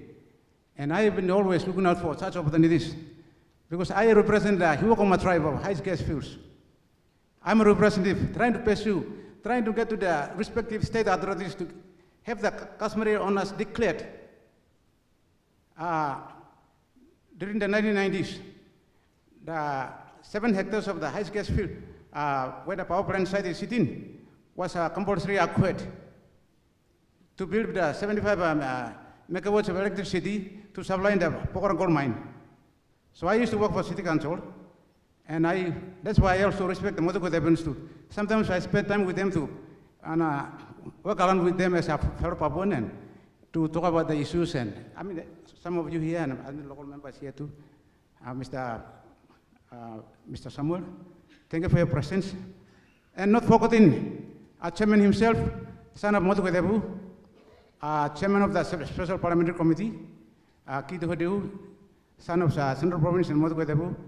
I also take my time to say and congratulate my Honorable Prime Minister James Marape and Rosso government, also for giving, and the Parliament of Papua New Guinea, this current Parliament, for appointing the our very own son of Motukotebu to head this very, very, very special organization under review. Because after 50 years now, I have to talk and open up my mind because there won't be any other time for me to talk. Because the destiny of Papua New Guinea starts next 50 years, and this is the right forum, because we are all speaking our mind. So I am speaking on behalf of my family, the Hiokuma tribe and my tribe, and everybody down there who is speaking people and Papua New Guineans. So Papua New Guineans, this live you are watching, thank you for your support, because we need to work together so that we will achieve the dream of taking back Papua New Guinea, and we are thanking for our government for putting that logo too. At the same time, we adopted this country as a Christian country. So we believe in God, the creator of all the resources that God bless our country. The big question is, how did we come for the last 50 years? So this is a turning point. So I don't want to take up too much time, but I am here. Thank you, my wonder from our civic. Thank you for your, and also United Nations, because we are a global community. Whatever comments we said is not good, right? But we are here to make sure that we will fix this world for us. We prosper. And then as a Christian country, we will live in harmony, enjoy the blessings, and wait for second coming. That's Christianity base. So, like I'm already happy today because all my problem is gone today. And thank you for my, I went to school in Customary National High School, so thank you our filmmaker here, Mr. Martin, coming all up from Mountain Fire. Thank you for your presence. Okay, to cut the story short, okay, one thing that I want to contribute to this, for the panel to listen and put into action. Okay, before the arrival of Captain John Mosby and wherever the white men came to our land, and now we are today, our land boundaries existed. 800, today we proudly say that we are 800 plus languages, and we put ourselves on the map when we are traveling to Singapore or America anyway. We are Papua New Guinea, you know. We are saying all this proud. But in the last 50 years, did we identify a process or format to identify the customary landowners? Have we recorded the voices of these 800 languages? Have we, in those 800 languages, there are tribes in there. For instance, for the Huli people, we have about 50 tribes. And the land in the Huli area is about 10,000 square kilometers. So the tribe was, before the arrival of the Jackhites, the land was already divided up, and the tribal histories were already passed on generations. So that's where I'm trying to come in. So I used to live with a man called a former MP from Koroba at that time, the late Andrew Abria. He was a stockman. That's why Josephine Abaje should get support from him. And they used to push this Papua Best Night in there. So, like in 1974, during the House of Assembly, there was an act of parliament he introduced in the House of Assembly to research, record, and archive the recordings of the indigenous people of Papua New Guinea. In a very small place at Borogo, next to the Pedis Club, that is where that place was called. It's called the Institute of PNG Studies. So that place is even bigger than Parliament, according to my understanding, because all anthropologists from around the world came and studied and come and get a reference there to study all our customs, languages, and music and dance. But so far, how many of these books and archives and how many of these languages and histories have been recorded by the department? Now I heard that this has been with the Cultural Commission, but those are my background findings as having lived in the city council. I mean, working here and living here. So what I want to recognize, have we found a format to understand the customary landowners, them boundaries? What do we land here? Did we identify the clans, who owns which part of the city? What has to be done now is we have to go through again, identify the, get the history, genealogy, tribe mark, 10 boundary, and then register them according to the customary boundary, so we are free from curse. Thank you. Adrena Mana, God bless. Thank you. I have, let's see. Oh my goodness. Okay, these three hands are going to get it first. Madam. Thank you. I'll sit and talk. My name is Shelley Launa. Just let's get away from the rhetorics and all of that. I wanted to thank the UN and thank the panel and everybody who is involved in this one. I'm from civil society. Currently, I'm sitting on the University of Papua New Guinea Council. I'm a member. And I think my focus is on research on JETC. And just listening to everyone in the room and the sentimental that shared, I agree with the fact that we need to have the Indigenous people on the special committee, Mr. Hidu, Minister Chairman Hidu. People from Motu Koita and Lay, they must be included in whatever you're doing, because as a gender and community development officer working with OHCHR for 40 years, I realized that this is the problem. They are marginalized.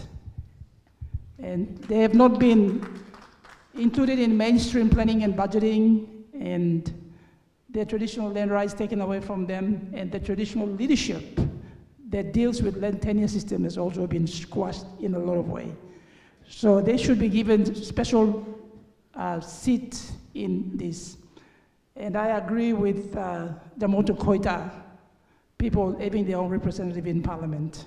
They should be given. And given Emmanuel, my colleague there, his experience with the Sepik River and all of that, when I'm sitting and listening, everybody thinks that when we talk about native land ownership, we're talking about the resources, like I think my brother from Huli is alluding to. I'm not about the resources. Resources are 6 feet under the ground. And as Emmanuel pointed out very, very well, it's brought in by outsiders, and outsiders actually said 6 feet under the ground. It's a Crown grants ownership, and they take it out from us, and they've been taking it out from us. And from this forum, we must all agree that this should stop. This should stop. As a woman working with women in the Motuan villages and across Papua New Guinea in the 89 districts, I've seen enough of people coming from outside and telling us lies with the vocabularies and with their laws and systems, and they tricked us. They tricked our people. So it must stop. With this initiative, for the next 50 years, people within my age group, like we're talking, Jonathan Owanta is my colleague, and some of us are here, we have been in the development space, socioeconomic development space for the last 50 years. We would like to chart a way forward for the next generation of our people in a new way, our Papua New Guinea way. And the acting Prime Minister pointed it out, that Fiji, Maori, and all of these laws can be looked at, but for me personally, we must have a Melanesian Papua New Guinean way. We are very unique in the Pacific. We have 800 languages, and these 800 languages, they have their own families, they have their own clan lineage and tribal system, and our houseman system, which is very different to Fiji, very different to Australian Aborigines and the Maori people. We cannot be compared. And I repeat, we cannot be compared. If it's the colonial masters that's comparing us, it has to stop today. January 2026, it must stop. We will not go seeking approval from outside people to tell us that this is our land and this is our... No, it's not. It's our land, and we decide. Coming to the issue of food production, I do agriculture training for selective cropping for women in sustainable livelihood development. And this is what I find. The women are now, we are left to do agriculture and food production. The men are running around to where the resources are, getting into the high LG groups, looking for money in Waigani. We lose our manpower in agriculture, fisheries, livestock. Our sons and our husbands and brothers, they don't know how to build houses in the village. They are flooding in Port Moresby and Ley, and they're living in a squatter settlement. This has to stop. We need to push the people back. There was a vagrancy act when I was a young officer working at a dam Kerokudu. We talked about vagrancy act to be reactivated and reinforced, and everybody must go back to their land. That has to happen. And the last presentation, you talked about food coming in here. My own research shows that there are 5 billion kina worth of food coming in from outside to feed our country. When the Highlanders came to Port Moresby, they eat bread and they eat flour and they think that this is Master Kai Kai. Am I right? I came to Moresby to study at university in 1983. Anuabada was very small and they were giving us bread. And I thought, where does this food came from? Because my father would wake up every morning and we see the sun, and that's when we do gardening. We leave this land fallow and we move to the other side. And that's how my school fees were paid, from coffee and gardening. And I came to university. Only in Moresby, I did not see gardening. And if we need to reinforce our customary land accessibility and user rights, we need to get back to agriculture and livestock. We need to get back to forestry. We need to get back into doing fisheries, fish farms. Australia does fish farms very well and livestock very well. They did not want to introduce that to us. They give us their food. We are their market. All the way down to Tasmania, I see. They process white rice and wheat flour for Papua New Guinean market. This must stop now. For the next generation of Papua New Guineans, people get back onto their land, deal their land, change the laws, and we own it. Thank you. Okay, these will be our last two comments. The good thing is we have 2 days of this workshop and so many more panels. Everyone will have a chance to speak, but these will be our last two comments for today.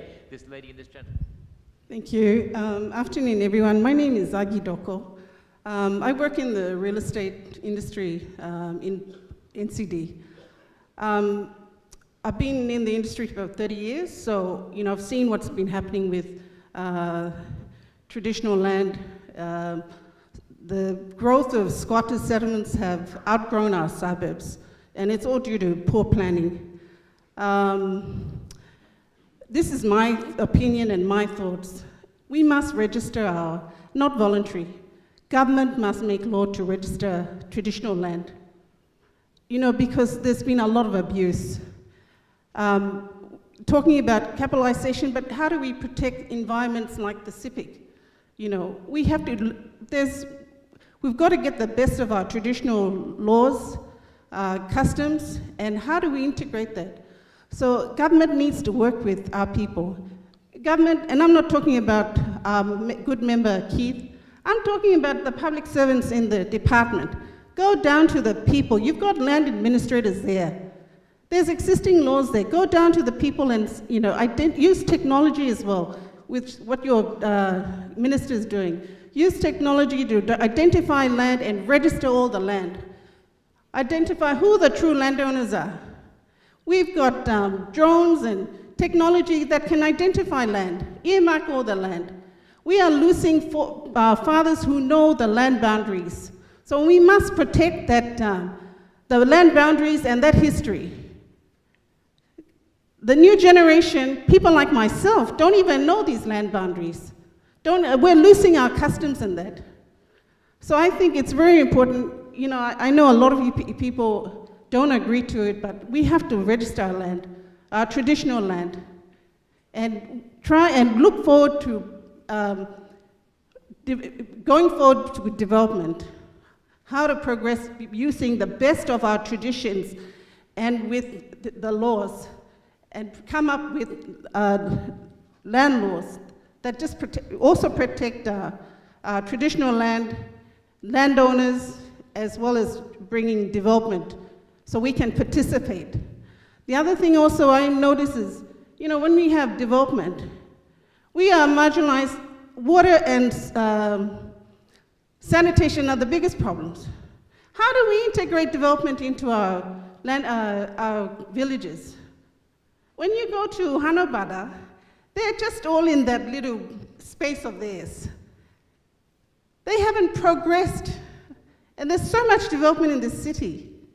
When you start going out to Porabara, and I'm sorry if I'm going to insult people, there's so much development going on there. How much participation is the landowners involved in this development that's taking place there? Where are the protection of these rights of these landowners? And we're not talking about people existing now. You've got to start thinking about 50 years, 100 years from now. What happens to the land and your children? Some of you are just giving away your land for nothing, and you should be ashamed of yourself. But the government must play a role and step in and protect the people's rights. That's what you're there for. And I'm not talking about our members sitting and what the people in the departments. Do your job. Your land administrators are there. Go out and talk to the people. Go out and find out what's happening, what their needs are. Educate them. You haven't been doing your job very well. And this is why we're losing so much land. And we're not participating equally in development that's taking place in Moresby, outside of Moresby, and throughout the country. And I really think, and I want to encourage people, you must, and you have to make it law, that we must register land throughout this whole, we have to have a data. But we must integrate traditional laws with existing laws now, modern laws, to move forward. And I appreciate what you said, Emmanuel, because I do support your work and what you're doing to protect the Sipi River. Not everything needs to be, needs mining and all that. You know, we've got some beautiful ecotourism sites there that we need to protect. And that's a World Heritage Site that must be protected. Thank you. Thank you. Sir. Good afternoon, Papua New Guinea. Thank you very much, Chairman of the Special Committee and UNDP. I'm from Oro. Oro is the last province in the country, least developed province. I'm bordering Morobe, Oro, and Central. I'm one of the national representatives. We Papua New Guineans, we have two separate system of land ownership. And my people, we have 5 tribes. The woman, mother owns the land, not men. We follow woman. So that's how we transfer our ownership. So we cannot give up that land. We are going to stick on to our law. If it means this land reform has to be tabled in Parliament, there must be awareness carried out. There must be a feasibility study carried out to get the views of the people in the local villages before it is amended. Because we live by the land and we use the land. We don't want to live a lost generation in the future. People flooding in here, they have the land, but government doesn't recognize them. There must be, dealing with the land, there must be a proper awareness carried out to the local villages. Now we are attending here, there's so much people out there, they don't know what's happening here. Now, the current land reform, are they going to support the petroleum laws or material laws? It's a big question to us now. Or we are going to drop one and accept one. That has to be considered. So where will we fit in? We are in a total darkness. So there must be awareness carried out. The officers in the office has to be delegated to carry out the awareness before the final say is tabled in the Parliament. Thank you very much. Thank you, and I have some good news. Lunch is not happening until 1:30. We have therefore time for a couple more comments. Oh, but remembering that there's going to be so many more opportunities.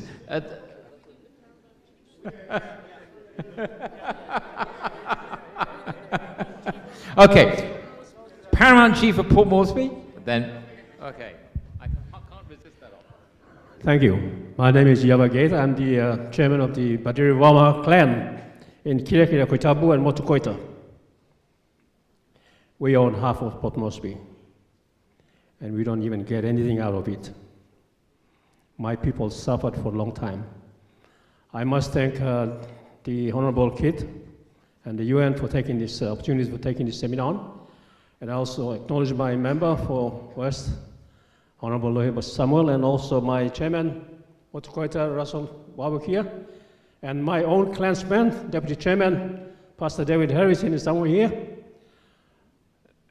We are from the city, and I believe what Dame Carol has said, we should have a different opinion for our national capital, especially Port Moresby and Lae.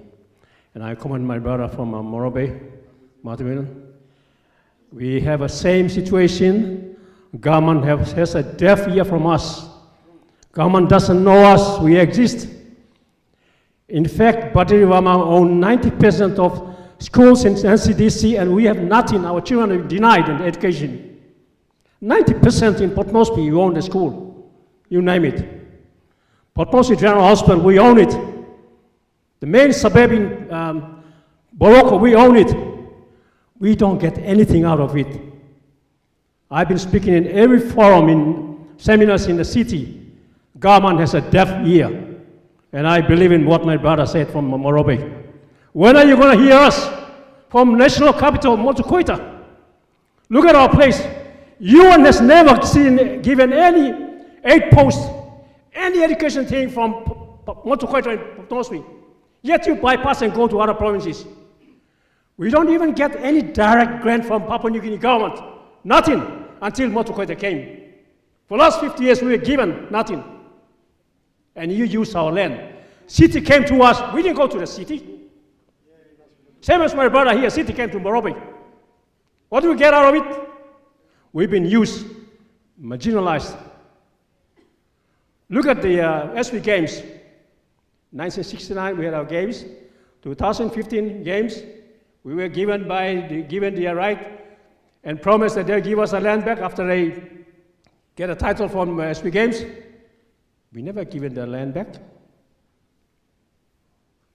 Yet we apply for title for the last 20 years. Government doesn't recognize 151 central claims that make the city of Port Moresby. And yet 80% of 151 city central claims is taken by the government. DAs, majority of the DAs in Port Moresby has never been settled, never been bought, and yet the government claims it as a state land. A very classical example is DA1. My friend Barney, landowners are somewhere here. DA1, that is University, Morata, Wagani. They have never been paid. The worst part is our national parliament is sitting on the land, and they haven't even paid the land yet. When are you going to pay us? When are you going to give land back to us? When are you going to give back our titles? Yet when the 1951 central claims were created in 1956, they demarcate all the lands, and that land is supposed to be converted to titles. You ignored us to give us our title, and you said that central claims are nothing. They're not recognized by the government. Then why is it under the Land Ordinance Act 52, 62, whatever you call it?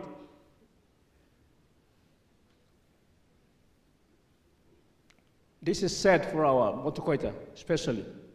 We've been denied, marginalized. And yet, Lands Department ignore us when we go to get our title. My clan, Badiriwama, we apply for our land title to our central claims, which were demarcated in 1956, and yet they didn't want to give us our title. Not even anything until today. And they say, no, it's not SABL. SABL is for ICAS only. We want a freehold title. You want to give it to others. The difference is, if you are in the power, if you have money in this country, if you're a member of the parliament, you can register your land in next day. It took a landowner like ourselves, Badiriwama clan, 20 years and we're still waiting. I wish and I hope the minister, the deputy prime minister is here to listen. I should have said, yes, thank you, my brother. UN, listen to me. My brother, Kit, member for our newly made electorate, and my brother here, LBS, and especially my brother chairman here, I want, after this seminar, give back all the land back to us, Motukoita. They have been registered in 1956, demarcated everything. Central claim 156. And yet you say that we don't own a land. Yet the bank ignores us. Which law is important? Or are they used as our land? Like I said, we are the only Motukoita ILG who have went through all the 25 procedures that the Land Department used for ILG. And we succeeded. Yet those laws are nothing to us. They ignore us. Come back tomorrow. This is one of the famous phrases that they use in every department you go to. Come back next week. Tomorrow never comes. So please take note of our Motukoita land. 151 central claims. And I'm glad that my brother, one of the officers, our commissioner for LTC, Mr. Molian Pilapak is here. And I commend him for doing a very good job for all of our Motukoita land registration in here. He's been sitting there in front. I attend 2 of his sessions, and he's very strict in giving land out before it's registered. And I thank you, Mr. Kilapat. And I think we should have people like them around here to look after our land. And also thank you, Mr. Ketiru. Again, Motukoita land, please. Our land, we're supposed to get a lease list back. Most of our land has never been paid for. It's taken out from our land. Although we visit Land Department, they don't want to know that we exist. They don't want to know that Motukoita or the Morobe people, landowners, exist. Thank you. God bless you all. The last 2 comments are going to go to people who promised to speak for only 1 minute in total. Right? And after 1 minute, I'm taking it away. I'm going to have one from this block, and one from this block, and one from this block. Okay, you have to start. Get 1 minute, and then I'm grabbing the microphone back. Thank you and Kat Kiri, chairman of Land Board. My name is Larry Apaikoivi. I came out from last week Tuesday from newspaper. The project were run at Papua LNG. I am the chairman of Papua LNG. 52.75 hectares, I own it. I went through lands registration, Customary Land Act, from the IRG to the registration. Up until today, 2019, my title was not issued. If minister was here, he will aware. They gave me excuses about commercial land. Where is the commercial land? Land was there when developer came in. There's no commercial land in there. My understanding is this. Commercial land is just... You're going to get the last word, you guys. So, 1 minute. And you have so many more opportunities. There are so many more brilliant sessions in this 2-day workshop. Thank you very much. Good afternoon to everyone. My name is Eugene Wemin. I'm from Jimbo Province. It's an honor for me to be here. I wrote two things on the paper. While listening to my brother speaking over there, the man from Moro, I realized that most of the time, these approaches and reforms that happen, it starts from the top and come down. But we don't do bottom-up approach. Our customs, my custom is very different from a man from Uli. His custom is very different from a lady from Central. Awareness needs to happen in the community level. Taking a bottom approach will solve all the issues and most of the problems that we have today. Thank you. Thank you. And coming to the last one now, I promised this block, and it's going to be for a lady. And this lady is going to have the last comment for this session. All the rest of you got many other chances. Stay here. Okay. Good afternoon. I'm a rep from my place, from my village, Yulai Land, Kairuku Central Province. Last year, this January 29th, after January, March, we got a notice that in February that our land was gazetted. We had a gazette notice from Lands Department, G64 from Lands Department saying that Yulai Land was gazetted G64 notice and 318. And that is customary land. Now, I'm a rep from my village, Paramakupuna. So I go to Lands Department and I ask, I'm a normal, ordinary mother, a villager who goes to my village and enjoy my village, and we are surprised that our land is gazetted. It's a shock to my people back at home. So what's the procedures, what's the advice, what's the laws, like now you're talking about our fellow friends here. I'm new to this too as well. So the lands tell me, you have to form an association to be a voice, because when you go as an individual, you won't be heard. You have to go as an association, back to your clan, to form an association and be the voice of your clan. So that's what we did. At the same time, the gazette notice had 90 days, and we only found out in March, I think. We had only 1 month to go before the Gazette 64 notice was going to be expired. And it was a shock to the people of Yulai Land. I think there's some of them here. So we go to lands again and ask them, what should we do in order to protect our land? Because we know customary land. How did lands get into customary land? How did it get gazetted? So they said, you have to go back, do a sketch map, do lands, go survey your place, secure your land, and form an ILG. So that's what we do. We are just trying to protect the land because already the land is gazetted. So that's the procedure. So we go and we do that, all the requirements. Today I come here to get some information and awareness, to go back to my clan and tell my clan.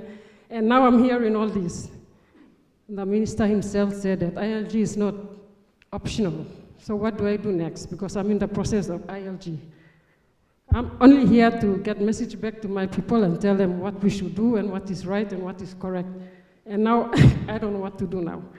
So to lands, I get a response letter before the objection, sorry. The objection, you have to write the objection before the gazette notice, due notice, to our understanding. So we form an association and we write to the Lands Department and we give it to the Lands Department before the gazette notice is due. So we are secured and our voice is heard because we are already registered in the system. Those are the procedures. So after that, we go and do our ILG. Now I hear from our member and deputy that ILG is not secured, so what do I do next? What do I go back and tell my people what to do? When we get the objection acknowledgement from the Lands Commissioner of Lands, they tell us that you will meet with the Lands Commissioner in due time or course, date, they will let us know. At the same time, they write compensation, which on your side, on the UN side, you say that land should not be compensated. So I hear on your side, and I hear on the land side, and it's confusing to me. What do I do next? Some people already have their ILGs, and some people are complaining about their land. And my land is still customary, but was gazetted. So what do I do next? To the lands and to the UN. Thank you very much. Thank you. Time is up. And before we pass to Honourable Member Keith Duhu to respond to all the things you've heard, I am giving an optional 30 seconds maximum to any or all of our panelists if they want to. They don't have to. If they have a burning point they want to make after what they heard. Manu. I think a burning point. I think the burning point that a lot of our people are raising is the consultation. Not one process to develop a law or a mechanism or a policy should be done in Port Moresby or not even a regional setting. It has to go down to the province, down to the LLGs and talk to the people. If it means going down to the clan or the tribe, go down there to listen to them. This young lady has shown to us the complexities of understanding the processes and the duality in how the services and the products are serving one group of people and serving another group of people.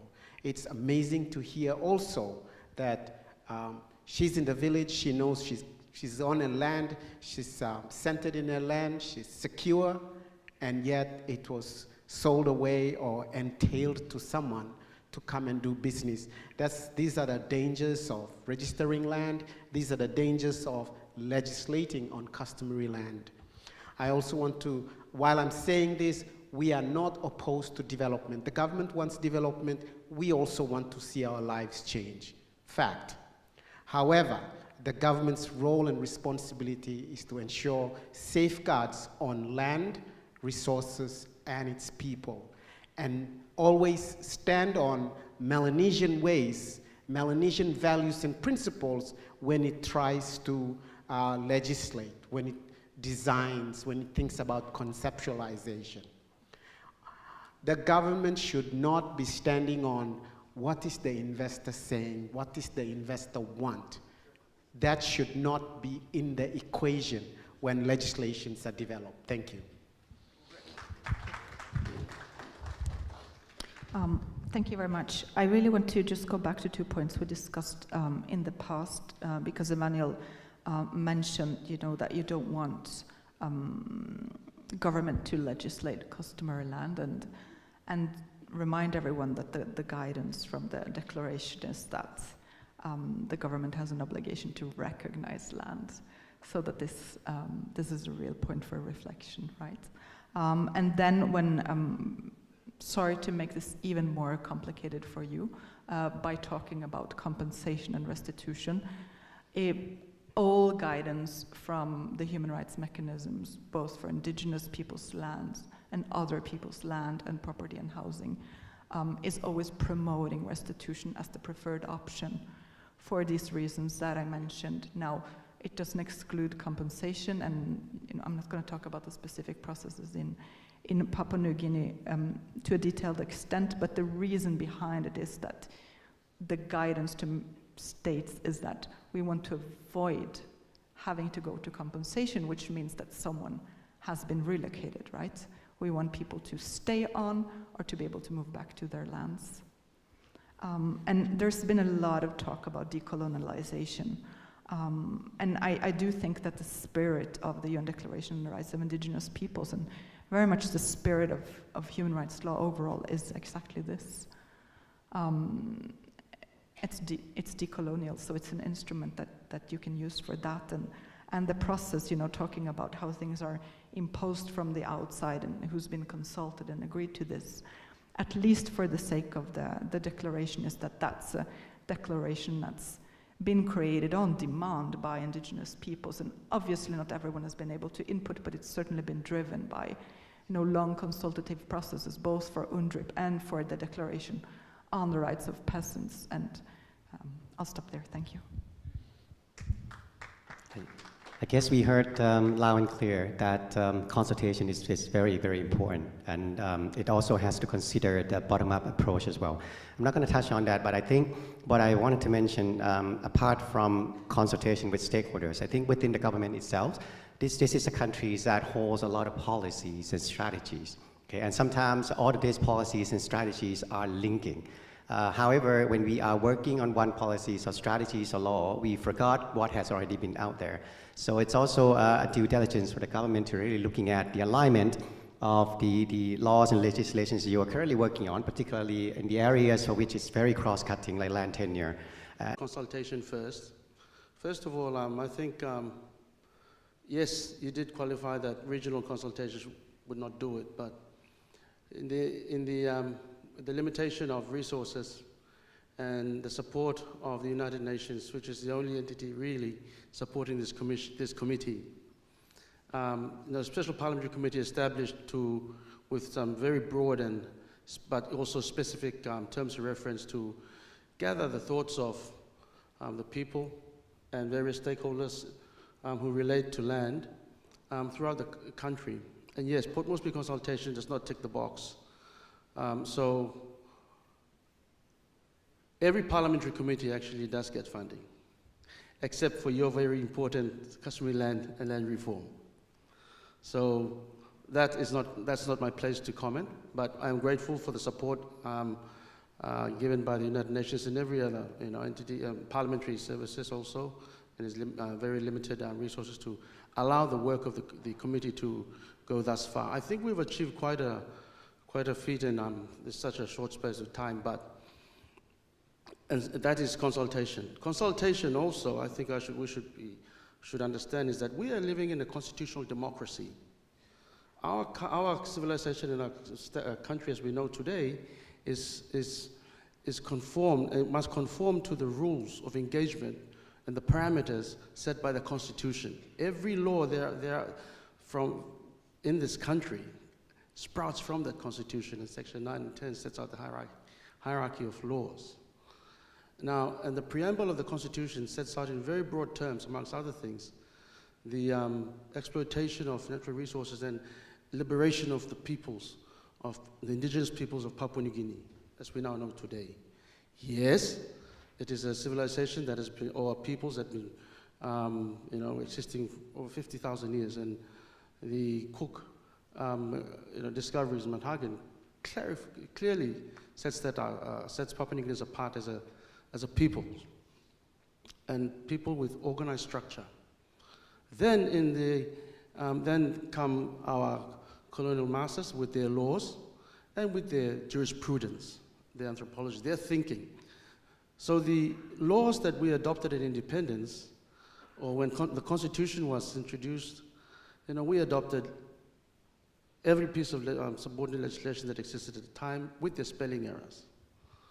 And land has been one that has been, in some shape or form, codified or taken care of under the specific Land Act, or about 4 or 5 pieces of legislation that govern land. And that is relating to the 5% of alienated land. The question is this, and to address the injustices that many have shared today, me, my people, my resource, what about me, what about us? And the efforts of the committee in its consultation have heard, when we were in Leh, not only Lahi people or Butibam or Morabians turned up, there were people who turned up even all the way from Madang and Sepik, and that auditorium was full to capacity. There were people still outside. There can never be, in my respectful view, I don't think there can ever be enough consultation. Consultation must continue every day. The law is not rigid, it must evolve with the times and as the world progresses. But we're in a world of order. We're in a civilization of order. Parliament's duty is to legislate law. And so, leaving aside the handicaps we have, but I think the focus is that we have an opportunity to architect what should govern this very important subject of land, and customary land to be exact. So what is customary land, or what is native land or traditional land, or indigenous land? That question, broadly put, the answers are varied and numerous, and I think UNDRIP sets out a definition recognizable by subscription of member states and international best practice. But an informal definition is that it is undocumented land. It is undocumented land. We must look at it from a perspective of economics. So this morning, the Deputy Prime Minister, or Acting Prime Minister, mentioned some very interesting figures. He said, based on land that the Lands Department governs and collects rent from, just because of a tweak to make collection of land rates efficient, The figure was 70 million kina they collected last year, correct? Well, your economy, the informal economy, your undocumented economy, is the converse of that. It's the 95% of that is undocumented. If you do the math, it turns about 1.3 billion kina in a 200 kina revenue out of your land, out of that 95% parcel of land. That is the economy that we want to untap. So it will put Papua New Guinea in a place where we no longer borrow. When I say this, this is just overarching, okay? The bottom line I'm trying to make here is not for investment, not for anybody. It's for the Papua New Guinean, the individual citizen, to be liberated for yourself. You don't have to put your land up for gold mining. No, nobody's going to force anybody to go into gold mining, go into resource extraction. I was the chairman of the forestry board for a period. And Shelley here today was a member of that board. Shelley will attest. Your PFMCs that approve, give pre-approvals to licenses in concessional areas, submit an annexure of purported consent forms with marks and X's and signatures of unknown people. Correct, Shelley? Where is the authenticity of ownership? Who actually does own this land? This is why we have a lot of elite capture and resource extraction. We want to cure that. I think Papua New Guinea is at a time where we need to craft our own law. I agree completely. You'll be proud to know the draftsperson of the bill that we are going to, I'm prayerful that it will address all these various issues that we have raised today, is drafted by a Papua New Guinean. A very skilled Papua New Guinean draftsperson working in parliamentary council. Draftspersons are not cheap. This is something that really has to happen. And I say this, so if you allow me to share what it might look like, this is what it probably will look like. So, the intended legislation contemplates to create a trustee entity of the state. Under it, or bureaucracy, under it would be two registers. One would be the register of citizens, clustered, of course, into their tribal groupings, and clans as the most minute or lowest social unit that holds land in this country. Is there anybody in this room who does not belong to a clan? Is there anyone in this room who doesn't belong to a clan but also? This reform intends to give legal form to clans. And through the clans, individuals who are members or belong to that clan. Okay? So that's the first register. I will come to how we could possibly roll it out when I finish off. The next register is property that belongs to the clan.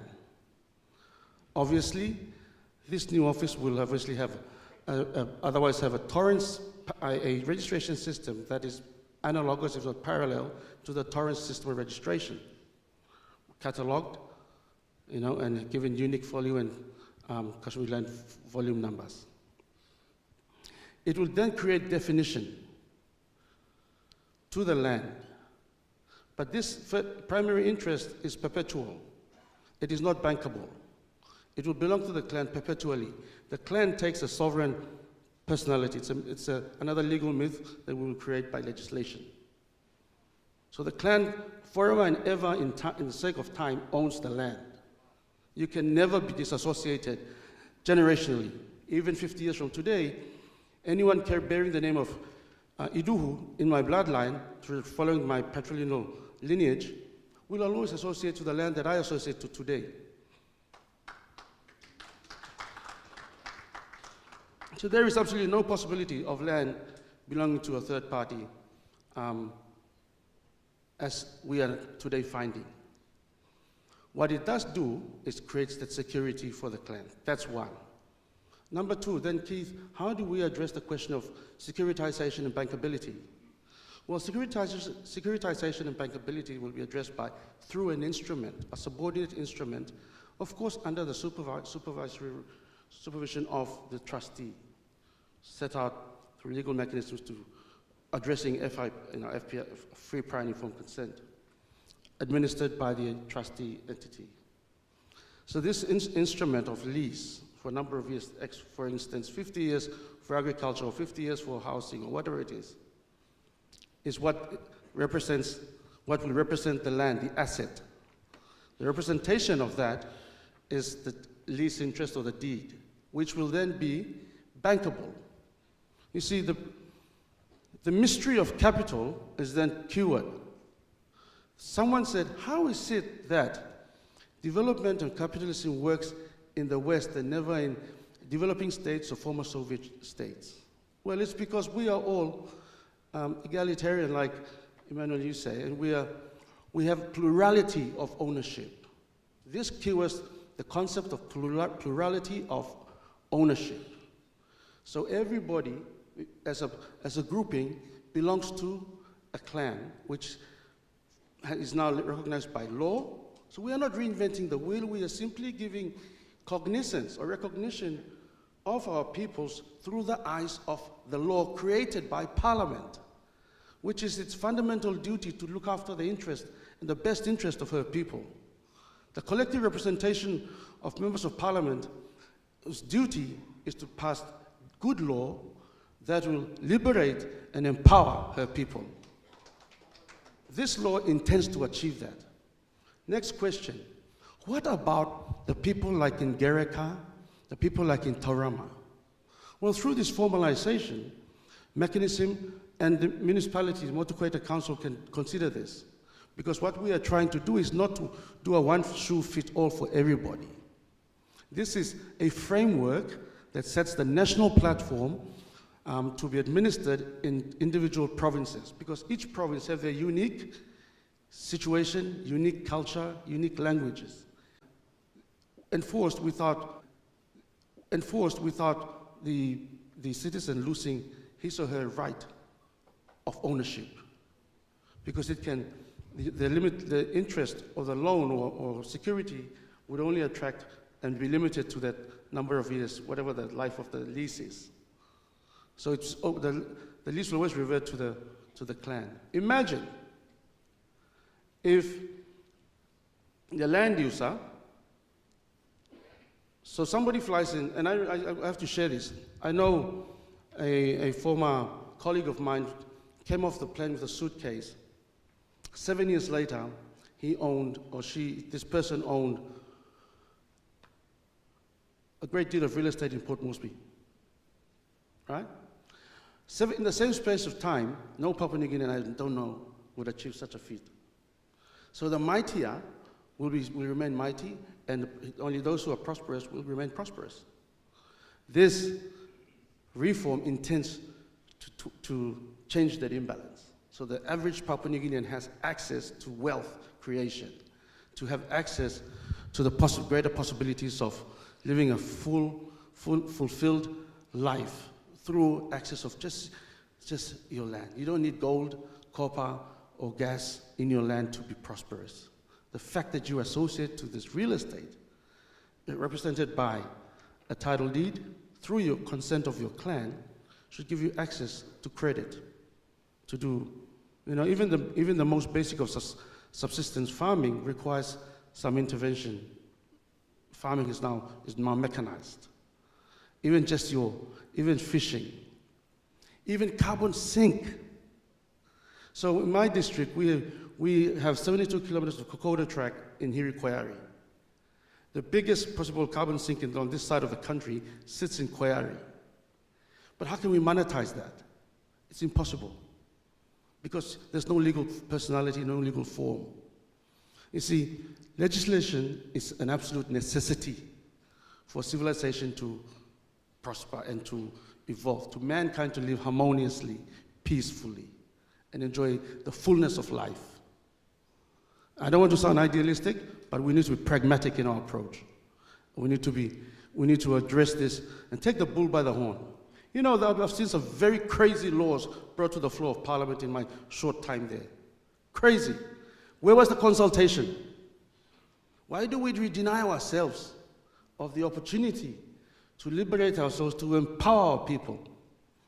You know, there was a bill brought once, and it would have been one of my early debates.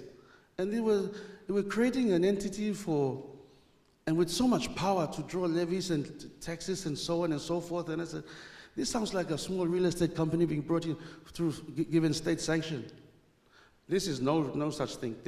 I believe this reform is a very noble reform, very noble, because it doesn't just deal with real estate and a housing issue. It addresses and it speaks to land mobilization for resource projects. It de-risks every possibility. What projects would be overestimated at gazillion amounts of millions of dollars because of these interventions? I think it de-risks it completely and makes Papua New Guinea a decent investment destination. It is the reason why tourism cannot flourish, because if the local tourists with the beautiful water frontage cannot even develop, because there's no access to credit. I think this sort of a conversation, I think, is important. We must continue, and we learn from each other.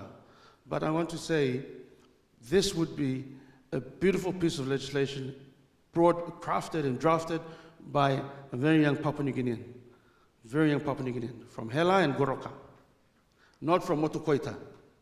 And there's a misunderstanding that I'm only here because it's a unique situation to Motu and Hiri people. No. I'm trying to bring an intervention. We all want to, the committee here is thinking laboriously and tediously to see that the solution we recommend to Parliament is the best solution for Papua New Guinea, not for just Hiri and Motukoita and Lahi people. This is for the nation. And I think this goes to even address our water frontage, not only just waterways, but even your sea space. So we're not talking about just intention on the land, and we're not talking. This is not going to just address mining, oil, gas, copper. This goes to deal with our basic need. Today, this time of the year, every member of Parliament, if you're not getting these text messages, then you're very special, because school fees are a big issue. Education is a right, we say, but it's lip service. We still have to pay for it. Parents today are paying 17,000, 20,000 kina for tertiary education. In our time, it was 3,000 kina. Today, I don't know how parents are going to afford that. Every family should be given the opportunity to raise their own capital, to raise enough money to pay for school fees, to have access to decent medical services. Yes, government has an obligation, but this is where the obligation should start. Legislation. Make good law. This is just a thinking, but I thought I was going to speak. Tomorrow we'll speak again. If there's any more questions we can address in tomorrow's session, but I thought we should put matters into perspective. There must be, we have to put to stop this business about a gazettal notice just turning up in a newspaper that you're going to be evicted tomorrow. No. This creates also, if I may say, the principles of indefeasibility of title. So the clan can get the head title, ownership, but the clan is not stopped or refrained from applying for herself to have access to a small portion of her land, reduced to a lease. So he or she has, or they have indefeasibility of title to take a landing instrument to the bank and say, here's a valuation, help me get my tractor, or help me have access to some capital to do this and do that. Why not? Papua New Guineans could do that. Yes, Fiji has a system, but even they can't even achieve what we are trying to codify through this process. We're addressing all these various differences. The Waitangi situation in New Zealand is not the best practice either. They also come through conquest and conflict. And so, the Maoris actually won the war. And the Maoris then said, okay, it's all right, come and we work together. So the Waitangi Treaty was signed off, and they've come up with extra legal arrangements.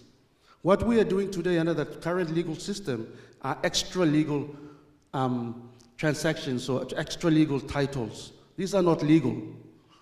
Papagrango Salim land, Lolakim Logem, and that's, last year it was legislated that sale of customary land was illegal, criminal, correct? But tell me, what is the penalty for selling customary land?